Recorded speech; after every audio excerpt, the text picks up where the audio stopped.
Welcome once again to week 2, day 3. Today we have a very, very interesting series on our hands. But first, let me introduce myself and my co-caster. I'm, as always, Yulwei, your color caster. And joining me is Everyday Hero. Everyday, how are you today? Yeah, not bad. It was a little bit of a dicey start to the stream tonight. Power issues are the eternal plague of the online caster. But yeah, how are you, man? Yeah, I'm great. I'm very hyped for this first series. I want to see if Flash can come back from the loss to DBL, which was very disappointing on Thursday. How do you feel about Absolutely. the matchup at hand now with EVOS winning and Flash losing their recent series? It's maybe not as one-sided as we would have thought before the week started. I mean, this is somewhat of a test of Flash's mental resilience. Yeah, It's very easy to say that you should just It's not like you lost to Cerberus. You lost to the Dashing Buffalo. There's no real shame in that. and You're wasn't even a blowout. They were competitive uh, with Buffalo, not in the third game, but they took a very convincing game one. Yeah, and I think in game two was fairly close for parts. It didn't end up. Um, yeah, it's just a test. Again, very easy to say. Well, don't get down on yourself. Just reset. A little bit harder to do. So, is Flash mentally resilient enough? If they are, then they're the heavy favorite coming in. Yeah, But I as you would said, agree. EVOS did get a win, so they're riding the momentum. That is a pretty big factor.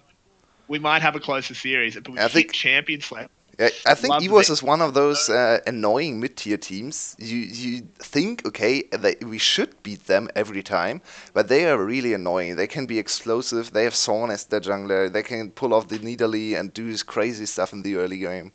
It's really annoying to play EVOS for the top tier teams, I think. Maybe I EVOS agree. even is a top tier team. If they win this series, I think EVOS is a top tier team as well. They I mean, should be it's the just underdogs here. how big's your tiers is the question Yeah, that comes. Um, Personally, if I had to give tier rankings, I'd call EVOS upper mid tier because I'd yeah. just say that Flash and DBL are the top tier. Yeah, and Loki has Um, to be a little bit higher than EVOS as well, just from results, I think. Maybe not I from agree. recent play, but they are still sitting at 3-0, so slightly above EVOS there as well, in my opinion. Yeah, Oh, yeah, I would oh, agree oh, with whoa, that. whoa, whoa! There's a really big change. We have not covered the. Look at that! Flash has subbed out their star ADC. Oh wow, they have. Oh, we didn't even notice. Artemis is in. Yeah, they did that last on Spring Split for 2, 3 games, really just a few games. Usually it was to improve their shot calling and bring in a little bit of a different perspective. Slater likes to play a few champs, and we saw heavy Kai'Sa priority in the last series. So Yeah, but now, he dominated. I, Like, yeah, it's weird priority, but he played it well. So yeah, I don't really understand the sub. I think Slater was really good so far in summer. So Flash seems to be unhappy with something Slater brings. Maybe his approach to the game. Maybe he doesn't want to play anything else than Kai'Sa, and they're not I mean, happy. there might. It's hard. It's very difficult to read these things because, for all we know, he's just sick. Yeah, could be possible as well. Yep, Like that is absolutely. difficult. Like the observations you're making, completely valid. I'm not trying to undermine you, but don't take everything we say with a grain of salt because we don't have a contact with the team. We don't know why he's out. He could be ill. He could have a shit attitude. Hard to know. Yep, But something we can comment on: Aatrox is first picked. yep. That's big. Evos. Mias with the Aatrox should have a very good later stage of the game. Mias has struggled a little bit against strong lane opponents so far. Some games have looked good for him. Some games have looked very bad. I'm not too sure how I rate Evos so far. Evos's top laner so far. That's Syndra priority. Like, don't get me wrong, Optimus has been good on Syndra, but really, first rotation? Yeah, she has risen so much in this week of play in the VCS. Dia1 playing 2 games of Syndra as well in the last series. So this is a pick away from Dia1, I think. Optimus has played Syndra himself. She's a highly contested mid lane champion right now, so we're back to the stat check mid laners. Yep, love it, love those. Always fun. But this gives another power pick over to EVOS. So far, Aatrox, best And top look laner at in the game. EVO's draft. Zaya, best bottom laner in the game. Uh, we do see Flash did get their counter pick. I assume Flash isn't stupid. They knew Aatrox was probably going to get first pick. They obviously backed the Camille to win that. I actually think she does win it pretty well. So Yep, Taurus with a fair bit of responsibility to put that Darken down there. absolutely. Oh, I love this pickup. Wow, this is really, really good 9.12 draft. We have criticized again and again the VCS's team's meta reads, but this is what 9.12 should look like. Aatrox, Yeah. Zaya, Lux. That's insane power. And now Yep, this is reading the 9.12 book. That's yeah, I aggressive. think Team Flash already didn't look too well adjusted to the patch this week against DBL. I think a lot of their serious loss there against DBL also was a little bit of meta read. First picking Kaiser just is not something you should do on 9.12. Even if you have a legendary Kaiser player in your team, I don't believe even Uzi's team would do that. I'm not too sure. I have not watched too much RNG right now, but yeah, first picking Kaiser is really not something you should do here. Going into the bans, I expect it's interesting because neither team has picked a jungler, Yeah. and presumably, we still need a mid laner for EVOS. It could be Lux mid. It's unlikely, but it is possible that goes to DR1. Yeah. I think pinching jungle on red side when neither team has picked jungle is a very good strategy because you can then dominate the jungle matchup with just picking away other junglers you don't want to face and picking the strongest remaining available jungler. So 4 junglers already banned, 2 in phase 1 from EVOS and now 2 in phase 2 from Flash. What is actually available still? I want to see an Elise pick Oh straight yeah, away for Elise. Yeah, You don't want to give Sorn Elise. Another jungle pick. Wow, that's surprising from EVO's side. I really want to see the Elise pick here. If you don't pick Elise here, what do you pick? Karthus, Zhao, and then maybe? you pick Karthus, and Wow, then wow, Sorn picks Flash. Italy and you.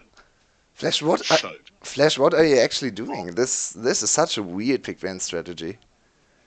If you want to this pinch jungle, then just first pick jungle second rotation. You don't need to lock in Yumi there. The enemy has or already they have picked up. something great. But then why would you pinch jungle?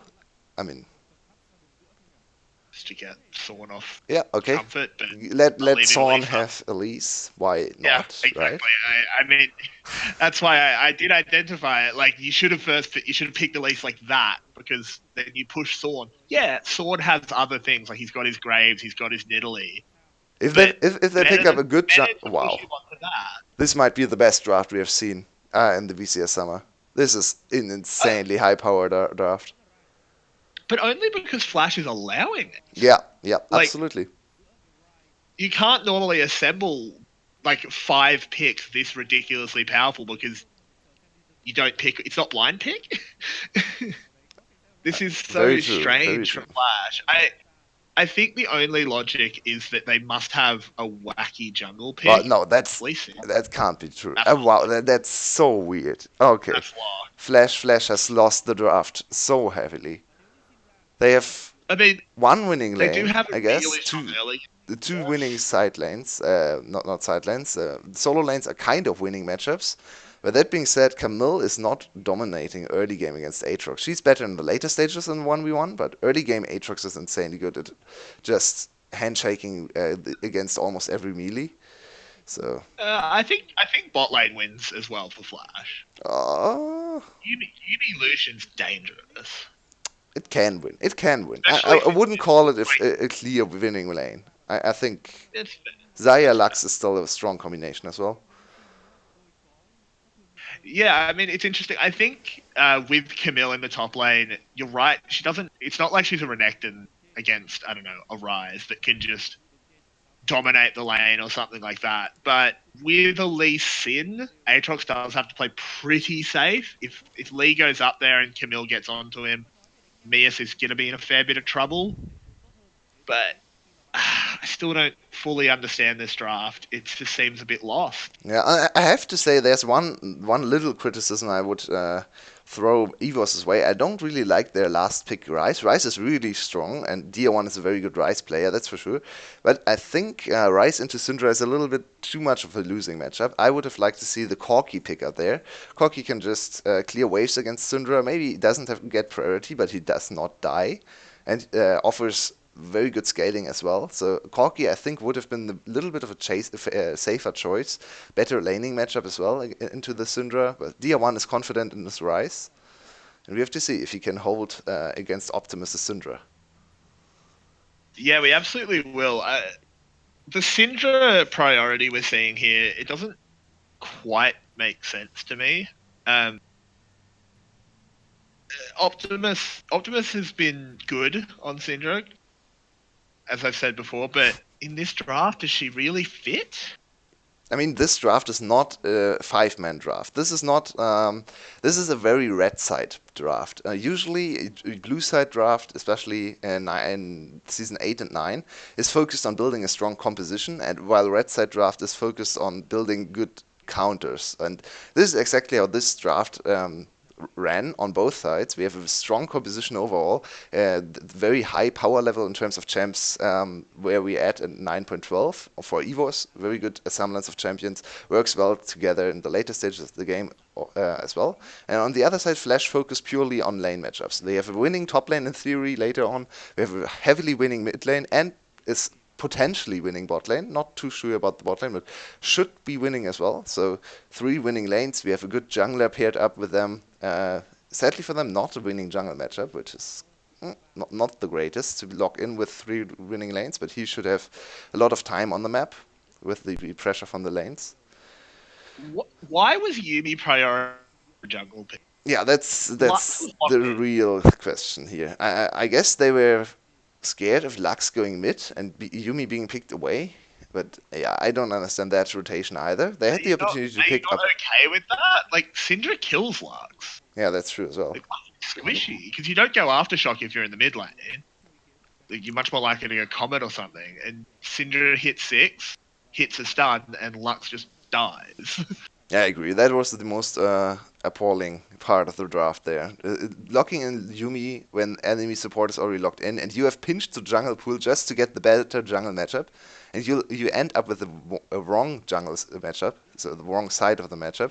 Lee Sin can't do anything against Elise if Elise is playing the matchup out correctly. So, and you give over Elise to Sorn, one of the players with the most MVP points. We actually have 2 of the strongest junglers fielding here today. Very high power level and very high influence on the 2 jungle champions as well. I have to see if Yijin can control Sorn in the early game. It's definitely going to be interesting. I'm still sort of reeling a little bit from this draft. It just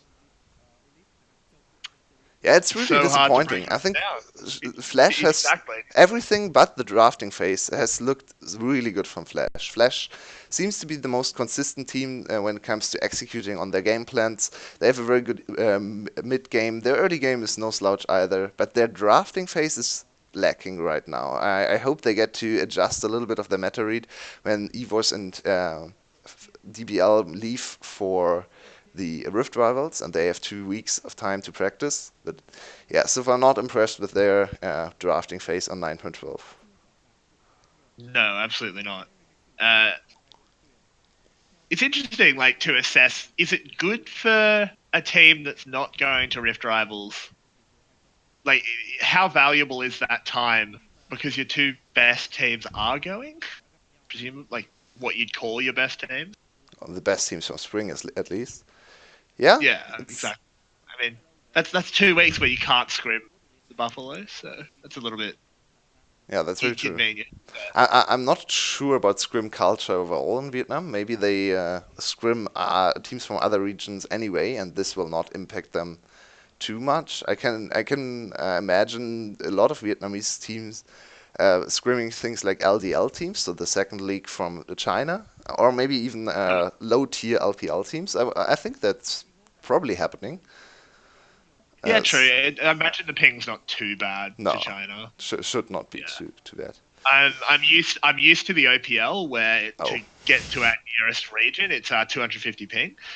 yeah, that's unfortunate. Yeah, it's not much fun. Uh, yeah, that's why the OPL is such a great region with skilled players that have honed their skills. Yeah, We're very not we're not free. very interesting broadcast though. A lot of weird ideas executed there. I mean, I love the Australian broadcast. I mean, I'm Australian, so of course I do. But Australian talent, like we don't play well at video games, except some. TF2 we're really good at. That's about it. Um, but our talent in terms of broadcast is so much fun. Yep, I have to agree. By the way, the Wolf Rivals is actually really unfortunate for EVOS and DBL right now, because I think with Flash Wolves especially slumping heavily in LMS, they could win against LMS right now. I think it's the time where VCS can look like the stronger region compared to LMS. But sadly, they have to team up with LMS and fight against LPL and LCK, so no opportunity to win against probably the biggest rival right now for VCS. It's a little bit of the run for fifth major region or fifth strongest region. I'm not sure if we have to call So LMS major region still. what do you mean? There's only three major agents. LCK's wildcard. Well, yeah, okay, true, fair enough, fair enough. So No, it does seem like a bit of an interesting decision to make Eastern Rift rivals China and Korea versus two minor regions. Like, isn't that always going to be a stop? the problem is you can't really. I mean, you can't really do anything against the stomping because use tier 3 and 4 or team 3 and 4 from LMS and they'll just get stomped as hard. So I think you I have mean, to like you you have could to, put you could put each major region with a minor region. That'd help, yeah, I guess right? you could also just say it's LCK against LPL and LMS against VCS, which I think would be much more interesting because those are more closely matched. I think right now LPL would probably stomp LCK though, so that might not be too fun. Um, Especially because of who the LCK is sending. I mean, right now SKT SKT is on a little bit of an upswing, and they have Damwon as well, who is very strong right now. In the I LPL mean, side, it's still. when a dead body spasms, it's still dead. SKT is in a bit of a I think not a they great. win. They're winning right now in the series against Genji, so Oh maybe, really? yeah, yeah. I haven't seen the other. They were ahead Fair enough. just If before they we win started another, our cast. if they win another series, I'll deem them alive again. um, Yeah, it's very but yeah, unfortunate for the LPL as well. They are not sending their second best team right now. RNG is not participating because they did not get top 4 in spring. They look very exactly. strong right now, but at least they sent their strongest team, probably one of the strongest teams in the world right now. FPX, Doinby is still doing very well in the regular season, as he always does. I It's just hope we true. get to see him in Worlds this year, because that's very interesting and intriguing I player to mean, watch. Worlds this year is going to be an absolute cracker. Oh There's yeah, so many storylines going into it. Like, it's going to be huge because, like, this is the first year where I don't think you're crazy to say a Western team's going to win Worlds. nope. I think it's very possible, but there are some very good Eastern teams still. So Worlds Oh, might be absolutely. the closest Worlds Not ever. There might not be a really big favorite right now. I think if we hold Worlds right now, there would probably be 4 teams that look at the title like real contenders. Maybe G2, FPX, maybe RNG. Not too sure about RNG, and maybe either Fnatic or the top team from LCK would be my favorites right now. Because yeah, yeah. I'm not too sure about LCK's power. I have to say it's really hard to read for me because some of the time they look like messy and very slow, and then Sandbox and Damwon are playing fast and lose games as well and winning. So maybe those 2 teams are still strong and hold up the LCK level a little bit. Yeah, maybe. Korea's interesting because I think uh, in terms of their gaming culture, it's quite insular, so they kind of have their own meta. Yeah, And that's despite the hurting them fact a that lot. Korea and China are right there, like geographically, they're so close to each other. There's nothing stopping you playing against Chinese teams in Scrim, picking up a style that is pretty clearly better at the moment. Um, and I think that hurts the overall league. That said, the, there isn't a there is more than one correct way to play League of Legends. You don't have to play, LPL aggression, G2 aggression. You don't have to do that if it doesn't work, but you do have to do something, and that's where But I some think of the LCS teams are struggling. Yeah, I think we right now are at the point where you don't have to do it to win a region or something, but to win worlds, I think a very good team in the old Korean style can still be a top team in the world, but they cannot be the best team in the world right now. I think whenever there is G2 or FPX executing on their peak, no SKT from MSI can ever beat them because the there are just more opportunities right now in the game to execute on, and even if you mess up 1 or 2 games in the best of 5, you will win more games than the enemy, and in the end come out on top. So I think right now there's a big advantage for the proactive, creative teams, even though there are still slow styles that can work and can get you championships in regional leagues. I just don't think Worlds right now can be won by a slow team. Yeah, I mean, Or I think that's not so absolutely. much slow, maybe reactive is the better term, because they are still SKT and MSI form can still close out games at 28 minutes. Absolutely, if they see an opening and see a mistake from the enemy, they can absolutely murder you in a very short time. But they don't It's true. create the mistakes themselves. They don't force the mistake that often. They don't take everything away from you like G2 does. If you make a mistake against G2, the game is just over. Against SKT, it gets very hard to win, but it's not immediately over. So there's a very little distinction between the two. And yep, I believe the take everything approach is better right now. We'll have to wait and see for Okay. Worlds though. Yeah, I mean, it's a shame that Rift Rivals in the West, because obviously we haven't seen the Eastern one yet, is the kind of tournament that it is. Because I don't know how much of a read we can really get on power Ah, levels. it's so Like troll. G I two is think just straight. I think the first they showed that EU, if they try hard, is right now way better than the NA teams. TL is Oh, absolutely. probably in a tier with the upper echelon of the EU teams. I think if TL right now would play in LEC, they would probably get third or fourth. So TL is still a good Yeah. team, but I think NA has a lot to I improve mean, upon. it's worth noting that currently the unofficial world champion of League of Legends Yeah, is Team CSM. Solid. Yeah, very true, Yep. very true. Only 1 more day though, so of course today it's getting taken away. But Hey, they've had it. That's what matters. I love the unofficial world yeah, I love to championship. follow It's it as such a well. fun thing to Yeah, track. For those who might be listening that don't know, what the unofficial world championship is it's like as if it was a wrestling belt.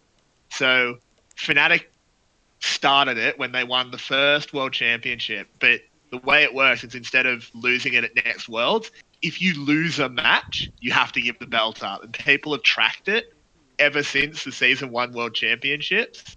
So Fnatic had it, they lost it, and then it's gone and gone and gone and gone. And now TSM has it because they beat Fnatic today. yep. And It's a super fun thing to there are track. very interesting things happening at Worlds every time. Because the Worlds tournament is obviously has a group stage, so there are some group stage games at the end of the group stage that don't matter too much. So, for example, in season 4, um, who got there? Alliance took the belt, I think, from Najin White Shield. So the belt was in Korea, and then Yeah. Alliance perfect gamed Najin Shield there. Very very nice game to watch. And then they got kaboomed in the last Yeah, game of the kaboom. group, and Kaboom took the belt away in the last game. It was their only win of the tournament, but it happened to be the last game, so Kaboom got to sit on the belt. So the belt went to Brazil and almost ceased to exist. Of course, the Brazilian team that beat Kaboom afterwards, if I remember correctly, disbanded. So they had to kind of award the belts to the next team that the disbanded team would Yeah, have been based on yeah. They had to players. like figure out who it was. It's a bit awkward, but And funnily I enough, those things happened, I think, twice at Worlds, right? The last, I think, season 5 was something similar. I'm yeah, not I too think sure. it was a random like wild card team picked up a meme game at the end, but got the belt and just went home with Yeah, it. Always fun.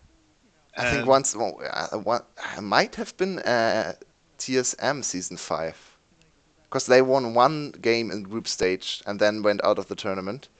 I'm not sure, but there were several Worlds tournaments where the winner was not getting the unofficial belt because the unofficial belt kind of got lost in the group stage. Very stupid how uh, that worked out. But I think yeah, the last two Worlds tournaments, the winner actually got the belt. So I was think so. Yeah. wasn't China, and then now Europe took it away because they won MSI. And yeah, obviously there's a Yeah. relay race today in the Rift Worlds. So if TSM wins one game and then EU wins anyway, EU gets to hold no TSM gets to hold the belt. That would Yeah. be so unfortunate Yep. for you. Oh man, Goes to NA. No, NA best region. obviously Having a great time. unofficial world champion, more than they will Exactly. That's ever all. be officially. So nice. Oh, oh, hammered. No, it's all right. Give them another 6 or 7 years, and half of Korea will be a resident, so they can just they'll be It's so okay. funny to me that Jensen lost lane this hard to Nemesis because it's like okay, Jensen is one of the big NA mids, actually Danish, but yeah, big NA mids, and then a random new European mid comes. But hold that thought, we are Here we go. finally into game. My issues are resolved. We all know that's code for the brain machines behind the So stage. hopefully we'll get to see a active brain machine game because we had Hopefully. some very off games yesterday. Please, if you want to check a few highlights, I made a clip out of the Seal play for the Realm Warp. Oh I my. titled it the Seal Realm Warps to Success because yeah, I thought that title was very appropriate. Wasn't success for his team, No. but it was success. Such a great play. It was fantastic. Oh god. But yeah, I mean, getting back into this game as we have just been filling as we've waited for the technical issues. Unfortunate, not a lot we can do. It's very hard because you don't. No one's feeding us how long the tech issues are going to take, obviously. But looking again at these team comps, where does Flash prioritize? That's a very good Presumably question. the top lane. They have three winning lanes in theory. I think you can ignore top lane a little bit because that matchup is more even, as we alluded to earlier.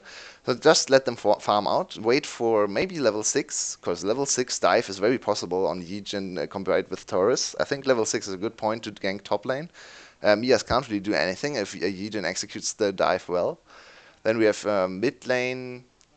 Rice is kind of gankable, but also with his movement speed hard to catch for Lee Sin. I would actually like to see Lee Sin play around bot lane here. Lux and Zaya don't have any dashes, especially before 6 hits, so try to get a kill with your winning bottom lane setup. Maybe accelerate the game through bottom lane is what I would like to see. Every lane is gankable, so Yijin can freely choose. And looking at his pathing, he might be set up for a bot lane gank because he goes full clear right now. Yeah, and then we have to ask the same question for EVOS because obviously, if we set up that Flash has potentially 3 winning lanes, you have an Elise here for Thorn. If all of your lanes are losing, that makes ganking very dangerous.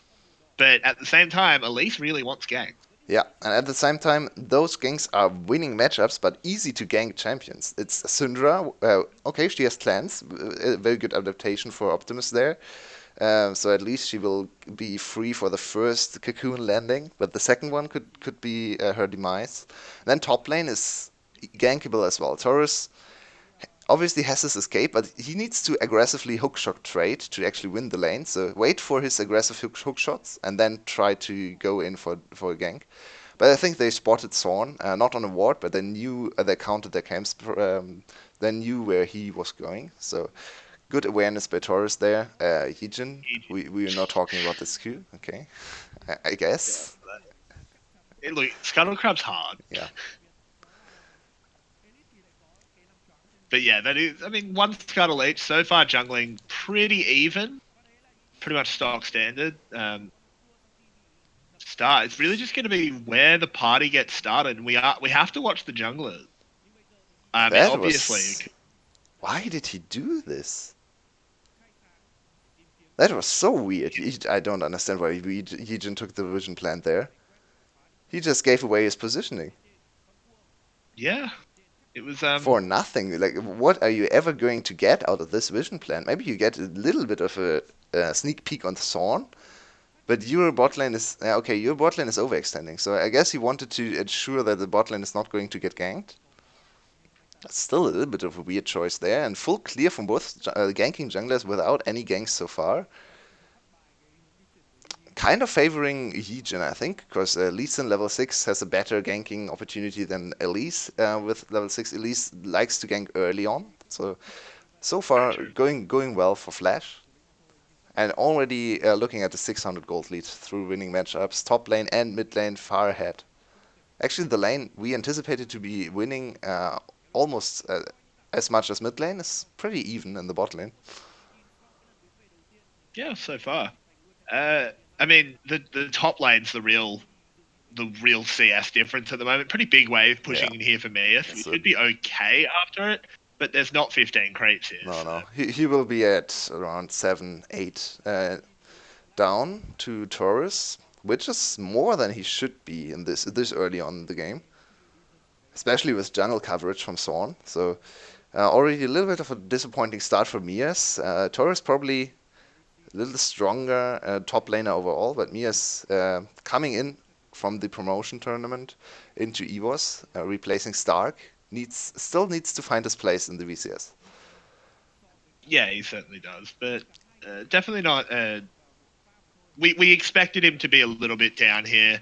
I don't think it's an insurmountable lead or anything like that here at 5 minutes. Definitely can keep this going. We still just got to keep our eyes on the junglers. They've been so quiet.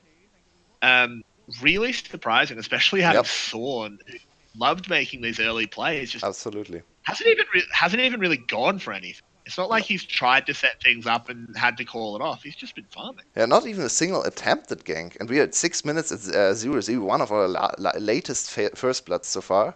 Because in some games at 6 minutes we were already looking at 7, 8 kills. This time not a single kill, not even attempted. So now very free dragon for Flash side. They have full control in mid and bot lane, so this is a very easy Yep. not Flash, yeah, Flash dragon. Sorry, lost my thoughts there.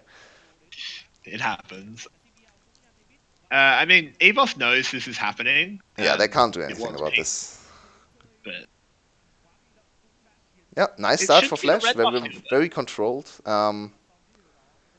We talked about EVO's comp being probably the stronger overall 5v5 composition. There's clear strengths from Flash's comp as well. They have a very good control jungler. They have a good 4-1 setup with Taurus probably getting ahead in the mid game even more than he is already.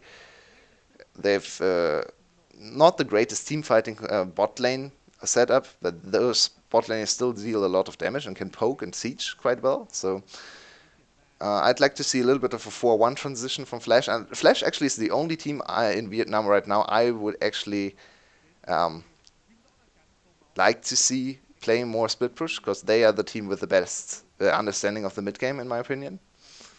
There you go. So if they, if One little passage of play that did happen there that showed me that maybe EVOS has got the communication on today was after that dragon, you saw Sorn moving in to steal the red buff. That was really bad, dear one. Come Go. on. um, yeah, as we saw Sorn move in, there was the call immediately that he expected Yijin to counter, which Yijin was going to do, but you saw Biob just move straight over there, just sat in the bush and said, I'm going to Nope. bind you if you come near this. It was good communication. Like, it's not a particular, that's the correct play. It's not No, particularly it's good to see. Definitely. 200 IQ, but it's good communication. Oh, And Biob. speaking of communication, Biob bound up there. He actually did get snared by the Yumi ult. I'm surprised there wasn't more damage Yeah, committed. I thought Artemis would commit, because especially with CBLs both summoners both available still, Biob only sitting on a seal. There was a little bit of a Yeah, chance to commit. I think Artemis didn't want to invest his flash. They were a bit risky. They didn't know where Sorn was. Was spotted around Raptors, I believe. That being said, the ward does not actually scout Raptors, though, so I don't think they have any idea where Sorn is. why So burn the Yumi ult? yeah, Maybe I just a guess bit of it's a very low cooldown. So they just wanted to get a better reset timing here. A little bit of a CS lead also accrued now for Artemis. Not the end of the world for EVOS' bot lane. I mean, they got Biob's flash, so Yep. worth. And obviously Still, Biob's Aftershock triggered there as well. So without Aftershock, this Lux was absolutely dead. But that's why you take the Aftershock. You can make one or two mistakes in lane and not immediately blow up. That's why Aftershock Lux is so well in the meta right now. yeah, but What's going on there? Yeah, Yijin very disappointed that his top laner was not able to be topped off there. I think that was a very good dive opportunity. If Taurus was full life, that was pretty much a free kill, but for some reason yep. Taurus But wasted a lot of his health bar. unfortunately, yeah, exactly. And because of that, we returned to Jungle Watch, which is a little bit more of the David Attenborough documentary today, more than it is normally. A bit more high octane. Yeah, it's 10 minutes Uh, without a kill. At least we've seen a yeah, dragon go down, and I'm actually struggling to see which team this benefits more. Overall, I would say EVOS outscale purely based on the assumption that their team composition is better in team fighting, and usually we see the team fighting team win. That being I said, feel like it's not as Elise clear wants cut. to. Yeah, true, but yeah, there's a Lee Sin on the other side, so it's not like he's heavily outscaled like in a Sejuani matchup. It's true. Good trade there by DR1. Got a lot of damage. Ooh, Optimus. Doing the opposite of DR1's Qs earlier. He was the uprights. So I'd say mid game actually in favor of Flash quite heavily, especially in mid lane matchup. Ryze needs more items, more time to scale than Syndra. Syndra very strong on one or two items. Bot lane with ooh. Ooh, a lot of damage here onto Artemis. He's going to get no feather pull. Was that on cooldown? It must have been. No, I think he wanted to get one more feather on the left side Whoa! there. Okay, Sawn.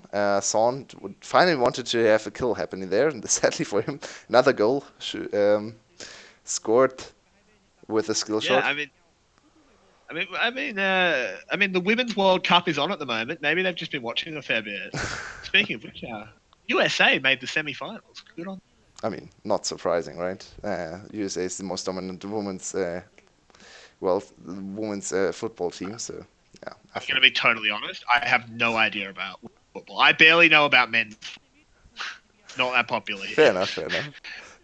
But we do see a dragon fight coming in. There was teleport committed for the mid laner for EVOS. DR1's here. Oh, Sawn gets caught. Lots of damage on the Sawn, and bang, can't get the repel off. He was CC'd the entire time. That's first blood. About time. Latest first blood I can remember in the VCS. DR1 as well. Oh man, this is a mess. Deal there. Artemis. This kid picked up the Drake, but then over the wall they all go. Mias is charging forward. He wants that reset desperately, but it's too late. He's up.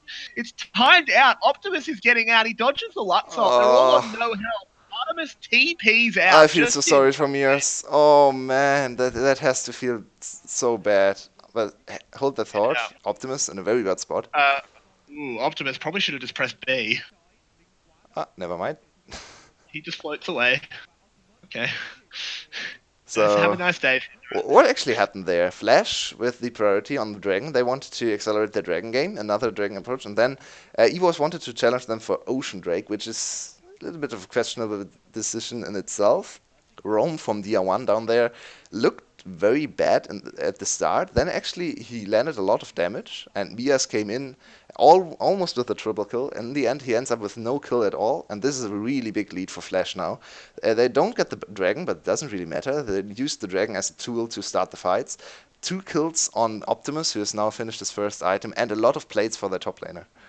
So Yeah, this definitely Zorn, was a Zorn is big. approaching.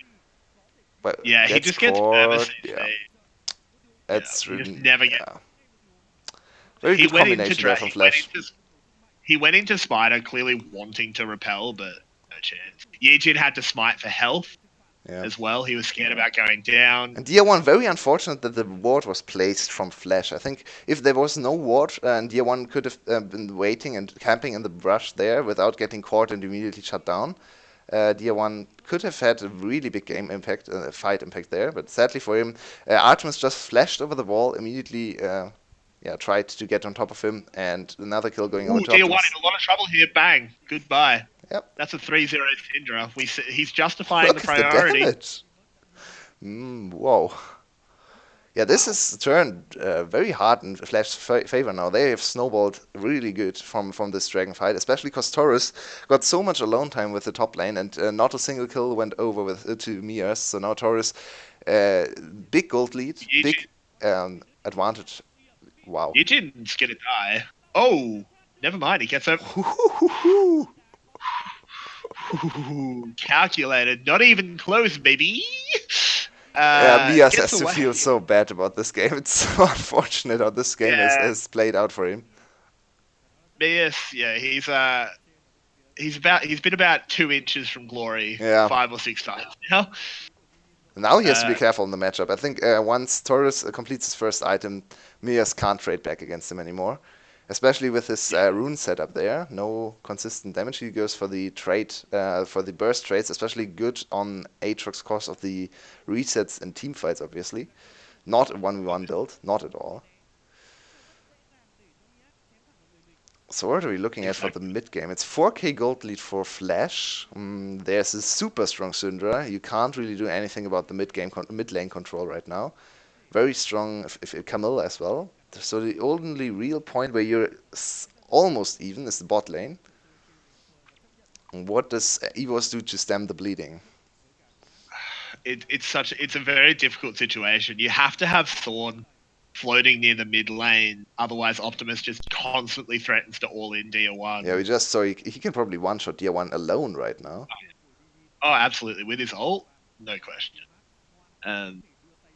DR1 definitely dies to that. If he steps even an inch too far forward and Optimus is confident that Thorn's not around the corner, he just goes in on that. But we could see Thorn trying to set something up here, but he can't find anything this game. Thorn has had 0 impact, and that's not good. Like, EVOS has been pretty reliant on Thorn going huge.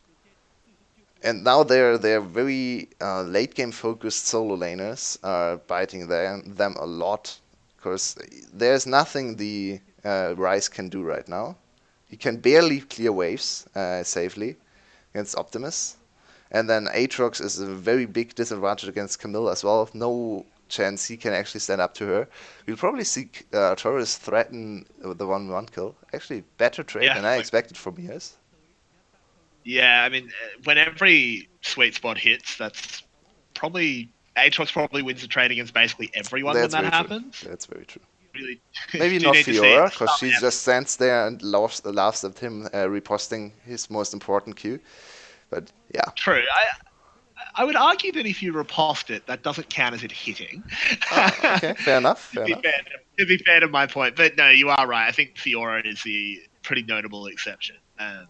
But in a trade where Taurus moves his mouse a little bit, I think Mias loses every time. And this is a really hard situation now for EVOS, because you don't have any strong points of pressure. Thorn is dead because he's got nowhere to go. Oh, never mind. He has flash. TP's called. Yuumi is ulting, but looked like he was going the wrong way there. That's Mias, really once again. unfortunate. Taurus doing a lot of damage. Mias can't find the reset, but does come in to save his jungler. In the Yep. end, some of the Great job from spells, him. but But he has to be so frustrated with this game. Nothing has nothing has gone his way. So many opportunities for the Aatrox to get the dream resets and go for 1v4 plays, and nothing has come to fruition to him. yeah, it's very unfortunate for Mias. But maybe it'll eventually happen. It needs to. I mean, he's going to be very important going forward in this game. Uh, if EVOS are going to get back in this, and I mean, it's 4K, but it's been roughly that lead for a little while now. But Mias needs to develop into a point of strength as soon as possible. Yep. If EVOS has.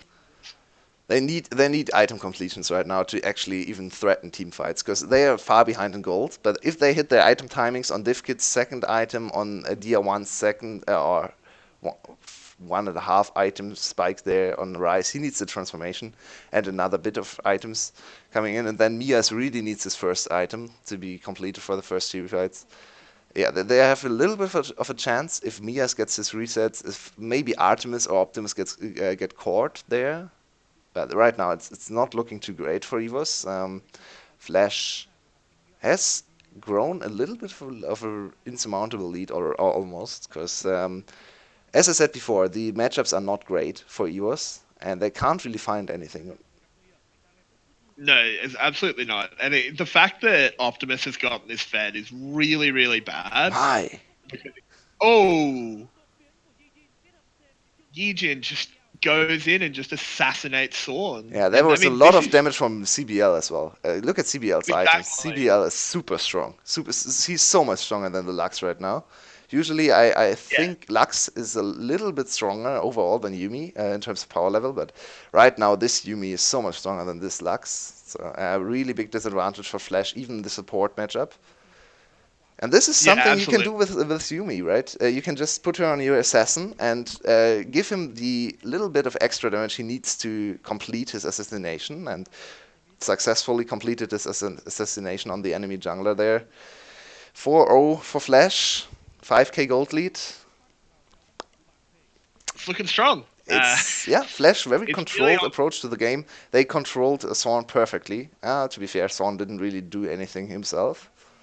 but he didn't. It wasn't necessarily bad play from Sorn that him not doing anything. What could he do? Yeah. So, Like, yeah, I really have to question the Rise pick here. I think EVOS's composition overall looks very good on paper. It looks like a super strong 9.12 composition, but I think it would have been so much better if they went, ooh, what I thought, ooh, maybe. there's a bit of damage coming in, but the threat of the Optimus turn. Like, Yeah. do you go He had forward? cleanse as You well just available to him as well. So if the yep, and Syndra even is better. just sitting there with cleanse available, not cleansing, you know there's something very fishy going on. It's true. Well done by EVOS not to get baited in there. Yeah, so yeah, I would have liked to see another mid lane pick. I think EVOS needs to go for at least one winning lane, obviously. This is a super strong draft, but they have lost all the lanes. And imagine a Corki in this position, maybe even a LeBlanc, because you have a lot of late games insurance anyway. You can go assassin against assassin mid lane and try to challenge the Syndra matchup. LeBlanc is not super great into Syndra, but she'll not lose lane. And she Yeah, I mean, has a lot of priority as well. it's interesting considering the amount of aggression we see in the VCS. We haven't seen any LeBlanc. Yeah, I think It's interesting. yeah, LeBlanc is a very. You play LeBlanc if the star of your team is the mid laner, and I don't think that's applicable to Ooh, any good VCS teams. yob, yob. He was just sitting on a ward, and Yep, yeah, nothing much to say that's about what this. happened. 5-0 now, and EVOS I don't think is really looking at this game and thinking about their win conditions anymore, because they can only win this game if Flash messes up. Yeah. Bye bye, Mia's Mias. making a play here does get a lot of damage onto Artemis, but Optimus sorry, has been mate. so great. Optimus was here. Yeah, Optimus having a cracker Whoa! performance. Whoa, I don't know if you want this. A lot of damage onto Artemis, and he actually does go down. I didn't realize Div Kid was here. Yeah, they want this. Even just the threat of Div Kid means Optimus can't Wow, that turn, that was and such a great turn. 2 kills. Yeah, Dia Yep, one, really Dia well played. one, really well set up there. They knew his run warp came in from the top side, and it's very hard to do anything with Rise approaching, just walking slowly over to the enemy. So he flashed over the wall. Initiative taken, very well executed from him. Artemis goes down immediately. Optimus followed up and shut down, crucially going over to the Rise. So now Rise sitting on 2 items, feeling much better about himself. Yeah, absolutely. And I mean, that's the Drake's equalized as well. This is a really good So look turn at for this again. EVOS. It's in full vision. First we look at Mias's overextension there. Artemis half HP. Oh, he actually gets back to 3/4, roughly. Oh, never mind me. Yeah, they didn't have vision on the start of the Rise ult, but they should have been able to see it. The The one is other still end, alive. D1, he is, but he's in the Yumi ult. Yejin will clean him up. Mias, come on. Can he finally find something? No. Ooh, Oh interesting man, Q there. Mias, no. Missing that horribly. Oh, he goes down. Oh, no. Oh god, this game is so bad for Mias. It's not even that he's placed this bad. He has not played a great game, but it's not like it's completely horrific. No. It's just, he's been so close to glory. But they are committing onto the Baron here. Thorn is up in the air. If they kill Sawn, Potentially this wants is to a make Baron. something happen, but oh man, I think you could have killed. Oh, yeah, never mind. What am I talking about? They do kill him. Into the ult goes Div Kid. Tries to make a play there onto Yijin. Actually does clean up Taurus, but it just doesn't matter. Artemis over the wall onto Beob. Slowed by the Blade of the Rune King. Picked up. Are they going to go for Baron? I feel Yes. like you should. Yeah, they should definitely go for Baron. They are scared of Dia One's ult contest there. With the new Rise, it's very easy to get a lot of AoE damage in Baron Pit, obviously. With you just have to press EQ and then everyone is exploding with Baron debuff as well. So maybe scared of the Rise, but he's not even level 16 yet. So that was a very good I, opportunity to go for Baron. oh, Mias. Mias. He is continuing his very That unfortunate that game. wasn't. Uh, sure, that was unfortunate. Unfortunate, yes. I mean, maybe he predicted a dodge. That's what we're gonna say, right? Let's look at this replay. Ooh, flash from Yijin to initiate the play on Dia 1. Dia 1 with a very good stopwatch and actually lives for quite a lot of time. Quite a I long just want time, to I should point say. out that ward to the left of the screen there has gotten 2 kills for Yep, Flash. very true. It, EVOS with the straight play up. on Baron. Very nice rotation, but Taurus is here. Yeah, this is really strong. Taken in the Oh end, no. picked up by the Oh no. support. This could go Oh really no. badly, but oh no, so many kills. Look at this Yumi ult as well, hitting Ah. everyone. Beob, final spark, appropriate name because I think we've just seen the light crushed out of Evos's eyes. I don't think this Oof. will quite be game. The death timers are too Oh, short, all 5 are but dead. If they yeah, actually, might be game. Might actually be game. 20 seconds on Divkit and Dia 1, 16 on Mias. Yeah, yeah, this should be game. yeah, it's game. This should be game. That was I'd love to see how that play started. I like the call. Oh, Gijin, don't die. Oh, and the game just ends. A very assertive call Yep. from EVOS backfires horribly, and Flash finally cleans up the game. They were in firm control, so I liked the play overall. I have to agree with you because I think it's very nice to see them go for the play there to just try to get back into the game. If they get Baron and get out cleanly, or just give up 1 or 2 kills, nice, good for them. Yeah. They stall the game. They give their Rise the opportunity to scale into level 16. But that was clearly not the case. Oof. Big teamfight blunder. They could not really do anything there. Big AoE damage from Baron was still on them. They were cornered, quite literally, in a little pit there. So, Quite oof. very yeah. That was a decisive. That's what happens when a decisive, risky call goes wrong. Yeah, I still like the call. That is, I mean, it went yeah, I horribly mean, wrong, but they had maybe a 20% chance to actually win this game anymore, maybe even less. So yeah. just try to get back into the game. You need to make some plays. There's nothing you can do against the siege from Yumi, Syndra, Lucian. in the long run. Yeah, Yeah, absolutely. Um, it was probably the right call, but yeah, they were so far behind. That's all it took. It ended a lot faster than maybe we thought it would. I think I was geared up for another little bit of time yeah, for Flash to close it out, but in the end, it was a losing game from EVOS. They just made themselves lose quicker. I don't think that's a particularly big deal. nope, I have really to agree. hope we see a bit of a shift in game two. If you're going to pick those lanes, pick a jungler that synergizes with it. Yep. Don't pick Elise. Like, what were you doing? Yeah, at least with the losing laning setup is not a treat to watch. He just does nothing and gets blown up every team fight. So exactly what happened to Swan this game. I think the first game Swan has looked really bad. Even in the first loss against FTV, he was the single player that held up EVOS's name there. So now Yep. maybe his first game that did not look too great. Was not on him, and not everything was on him, because yeah, obviously, as you said before, the lane setup was not great for Elise. MVP discussion needs to be continued as Optimus. well. Optimus, I think, is a very obvious candidate here, and yep, I agree. Optimus played a very good Yeah, game.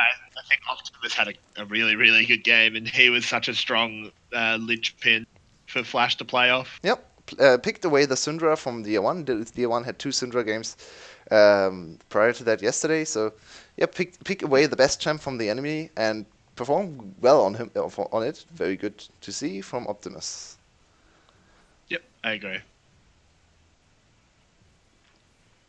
Yeah, so I think we'll be back in 5 minutes and 30 seconds for the second game. Let's see if EVOS can come back or if Flash closes out the series with another clean sub 30-minute victory. Flash still looking strong. EVOS not so much in game 1. Yep.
G'day everyone, we are back for game 2 of EVOS vs Flash. After an interesting game 1 there, ended in a very explosive fashion, but overall with pretty strong choke out by Flash. Yep. Optimus picking up that MVP. Think that was well deserved. That's who we gave it to as well. It was a very different look from a lot of VCS games this week, especially so far. Very controlled from Flash, good approach to the early game. I think picking up very strong laners, maybe not the most 9.12 worthy draft. Not a whole lot of power picks for them secured.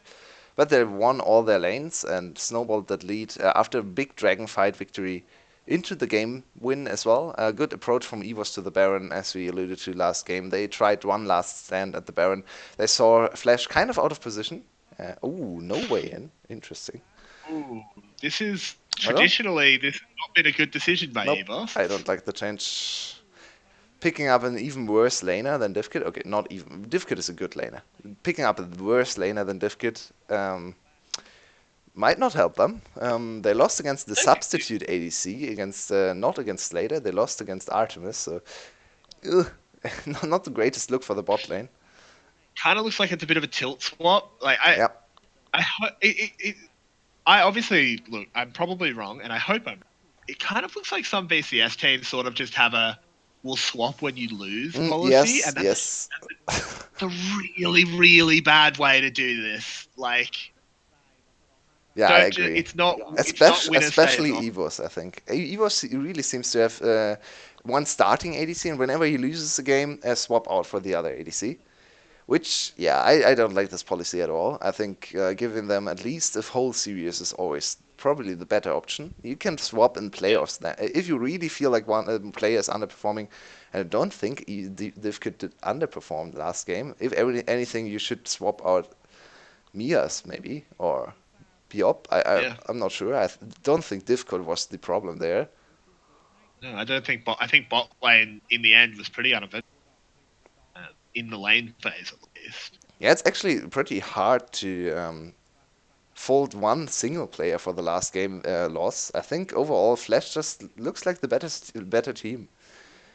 Yeah, I completely agree. I think the one thing you can fault is um, whoever gave the call to put Sorn on a lease with the team comp that they had. I think we did touch on it. Like, it wasn't a good pick. Like, you could have just picked Skarner.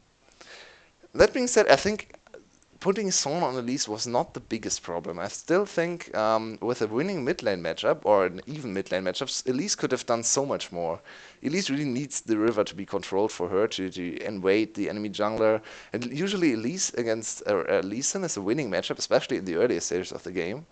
So Son not being able to assert any pressure on the enemy camps is really detrimental for the Elise. Please pick just That's if you true. want to pick Elise, which I'm totally I like to see the Elise, especially on Swan. Just go for the winning mid lane matchup or a handshaking mid lane matchup. Don't pick Rice last rotation into Syndra. That's not the answer, and I think they got punished pretty heavily for the Rice pick. Even though Dia1 had very good rotations later on, good play, he's still a good Rice player, but you can't really do a whole lot with Rice against Syndra, especially after Syndra gets 2 kills in the early fights. Yeah, I agree. Hopefully we get into game soon. It seems like there is a little bit of technical issues at the stadium today. Unfortunate. Yeah, it seems like we're Ah, getting into the pick and ban. And what do we want lovely. to see? Flash on blue now. I want to see a bit of a better draft out of Flash. I think if you looked only at the drafts and covered up the team names, would have been favouring EVOS. Like, you make a good point that you don't pick 3 losing lanes. Like, it's really dangerous. I don't think the Rise pick was right, but like, you had Aatrox, you Yeah, had I still believe it's a good red side draft, but it's not a good 9.12 draft. It's very yeah, hard to assess the draft because it worked and it had clear strength, but it was not the best meta read. I still think Flash is probably the Vietnamese team with the worst meta reach so far we have seen. They are really good, and their laners are good, their team coordination is good. Their meta read not so much. Once again, not picking up Xayah or anything like Xayah, Sivir. Bot lane at least had the Lux this time. No, Lux was on EVOS side. They at least had the Yumi, which already is more than we saw early on. Yeah, that's very true. Bit of a change here. Renekton being banned out by Flash might show that they're not going to go for as bully a top lane. Yeah. They might want to go for something more scaling. Opens up But Camille once again. Do they want to prioritize the Camille? Torres had a good game on Camille. Was not the winning factor there, but he won his lane, so I'll play to him. Syndra first pick actually rises to priority. We might see a Syndra first pick in this game. Xayah seems to not be on the priority list for Team Flash, so I don't really believe they want to go for a Xayah first pick. Sejuani will get banned, so will this be Syndra first pick? I mean, it's definitely an option, and Optimus had such a good game that maybe, but no, Irelia's open, of course. I'm That's not not too too sure. much. Do you want to I play think Aurelia Irelia. into Syndra is the question here. Do you want to give up Aurelia? Is another. I mean, it doesn't have to go mid. Go top. Yep, true. Um, So No Way has played one game of Xayah and one game of Ezreal. So, oh, okay. Lucian Ooh. pick away from Artemis. This is set up for either Lucian Yumi or Lucian and Syndra now, I think, in this rotation. Other picks don't really make sense to me. Yeah, I mean, maybe securing the jungler But why this is an early argument. on? Maybe you really want to lease. You don't want Yejin to have it, or you really want to pick Yejin's Gragas. Or J4. Yeah, it's actually Gragas. Hello. Interesting. I don't know how I predicted that. I don't think that was actually a good pick, but it does deny it from Yejin. He's played a fair bit of Gragas and has looked pretty good, but What's this going will be on with the red side drafts today? What's that rotation? That rotation is so useless. What? yeah, it's not great. Syndra was the obvious power pick. They have banned out Renekton, so they can easily slot Irelia top without any real counter picks in the top lane there. Renekton, to be fair, is not even that great into Irelia, so not that great of a point from my side, I'm sorry. But it's still easier to play Irelia not into Renekton. So now Yumi picked away as well. Why not? They can just freely pick the Yumi, so... Oh, this time I think Flash with a big draft advantage. Once again, blue side looking better in the draft. Last time red side won, though, so maybe EVOS can repeat that success as well. Yeah, I mean, it's very possible. I think here, I do really want to see. I mean, it's difficult. Who do you pick here? Do you? I think. Yeah, don't disagree. Picking up a support and then ban ADCs if you're EVOS. Yep. Artemis has I only guess. shown one game so far, and it was on Lucian, so one ADC already picked away from him. We have no idea what Artemis is capable of playing, so yep, just ban out the ADC. Sivir, Xayah, probably the two bans you want to look at, and then Artemis is in Vietnamese ADC, so he will go back to Kai'Sa. My prediction here.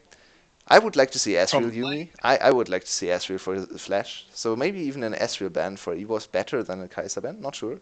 Both are looking quite strong. I mean, surely Xayah should be the ban. No, I Right? actually think Ezreal is better for Team Flash. I think Xayah overall is the better ADC, but Xayah Yumi into Lucian Nautilus does not sound too great. It's actually quite true. Ezreal Yumi is a very strong combination. I think Ezreal is the better pick here for Team Flash. Xayah gets banned. Interesting. So now, Well, yeah, that's I think you're right. Looking at it, obviously reading a tier list, Xayah was the ban, but I think you make a good choice. You make a good point that Ezreal's probably better for this draft. yep. Because if you go Xayah, you can just get all in. You Yeah, can just it's die in the very thing. risky to go Xayah there. Especially with Thorn on Gragas as well. That's a free gank there. Oh wow, what's this pick about? Cass taken away What is the Cassiopeia? again. They must know something we don't. I don't Maybe even Tier know what 1 the is champion does anymore. I've not seen her in such a long while. uh, snake things. Whoa, EVOS has gone Urgot? crazy. EVOS has gone crazy. What is this? Whoa, Draven? Draven? Oh, it's Ezreal. Please go Ezreal here. So good. Jin? It's so good. He's just cycling all of the ADCs. No, not Varus.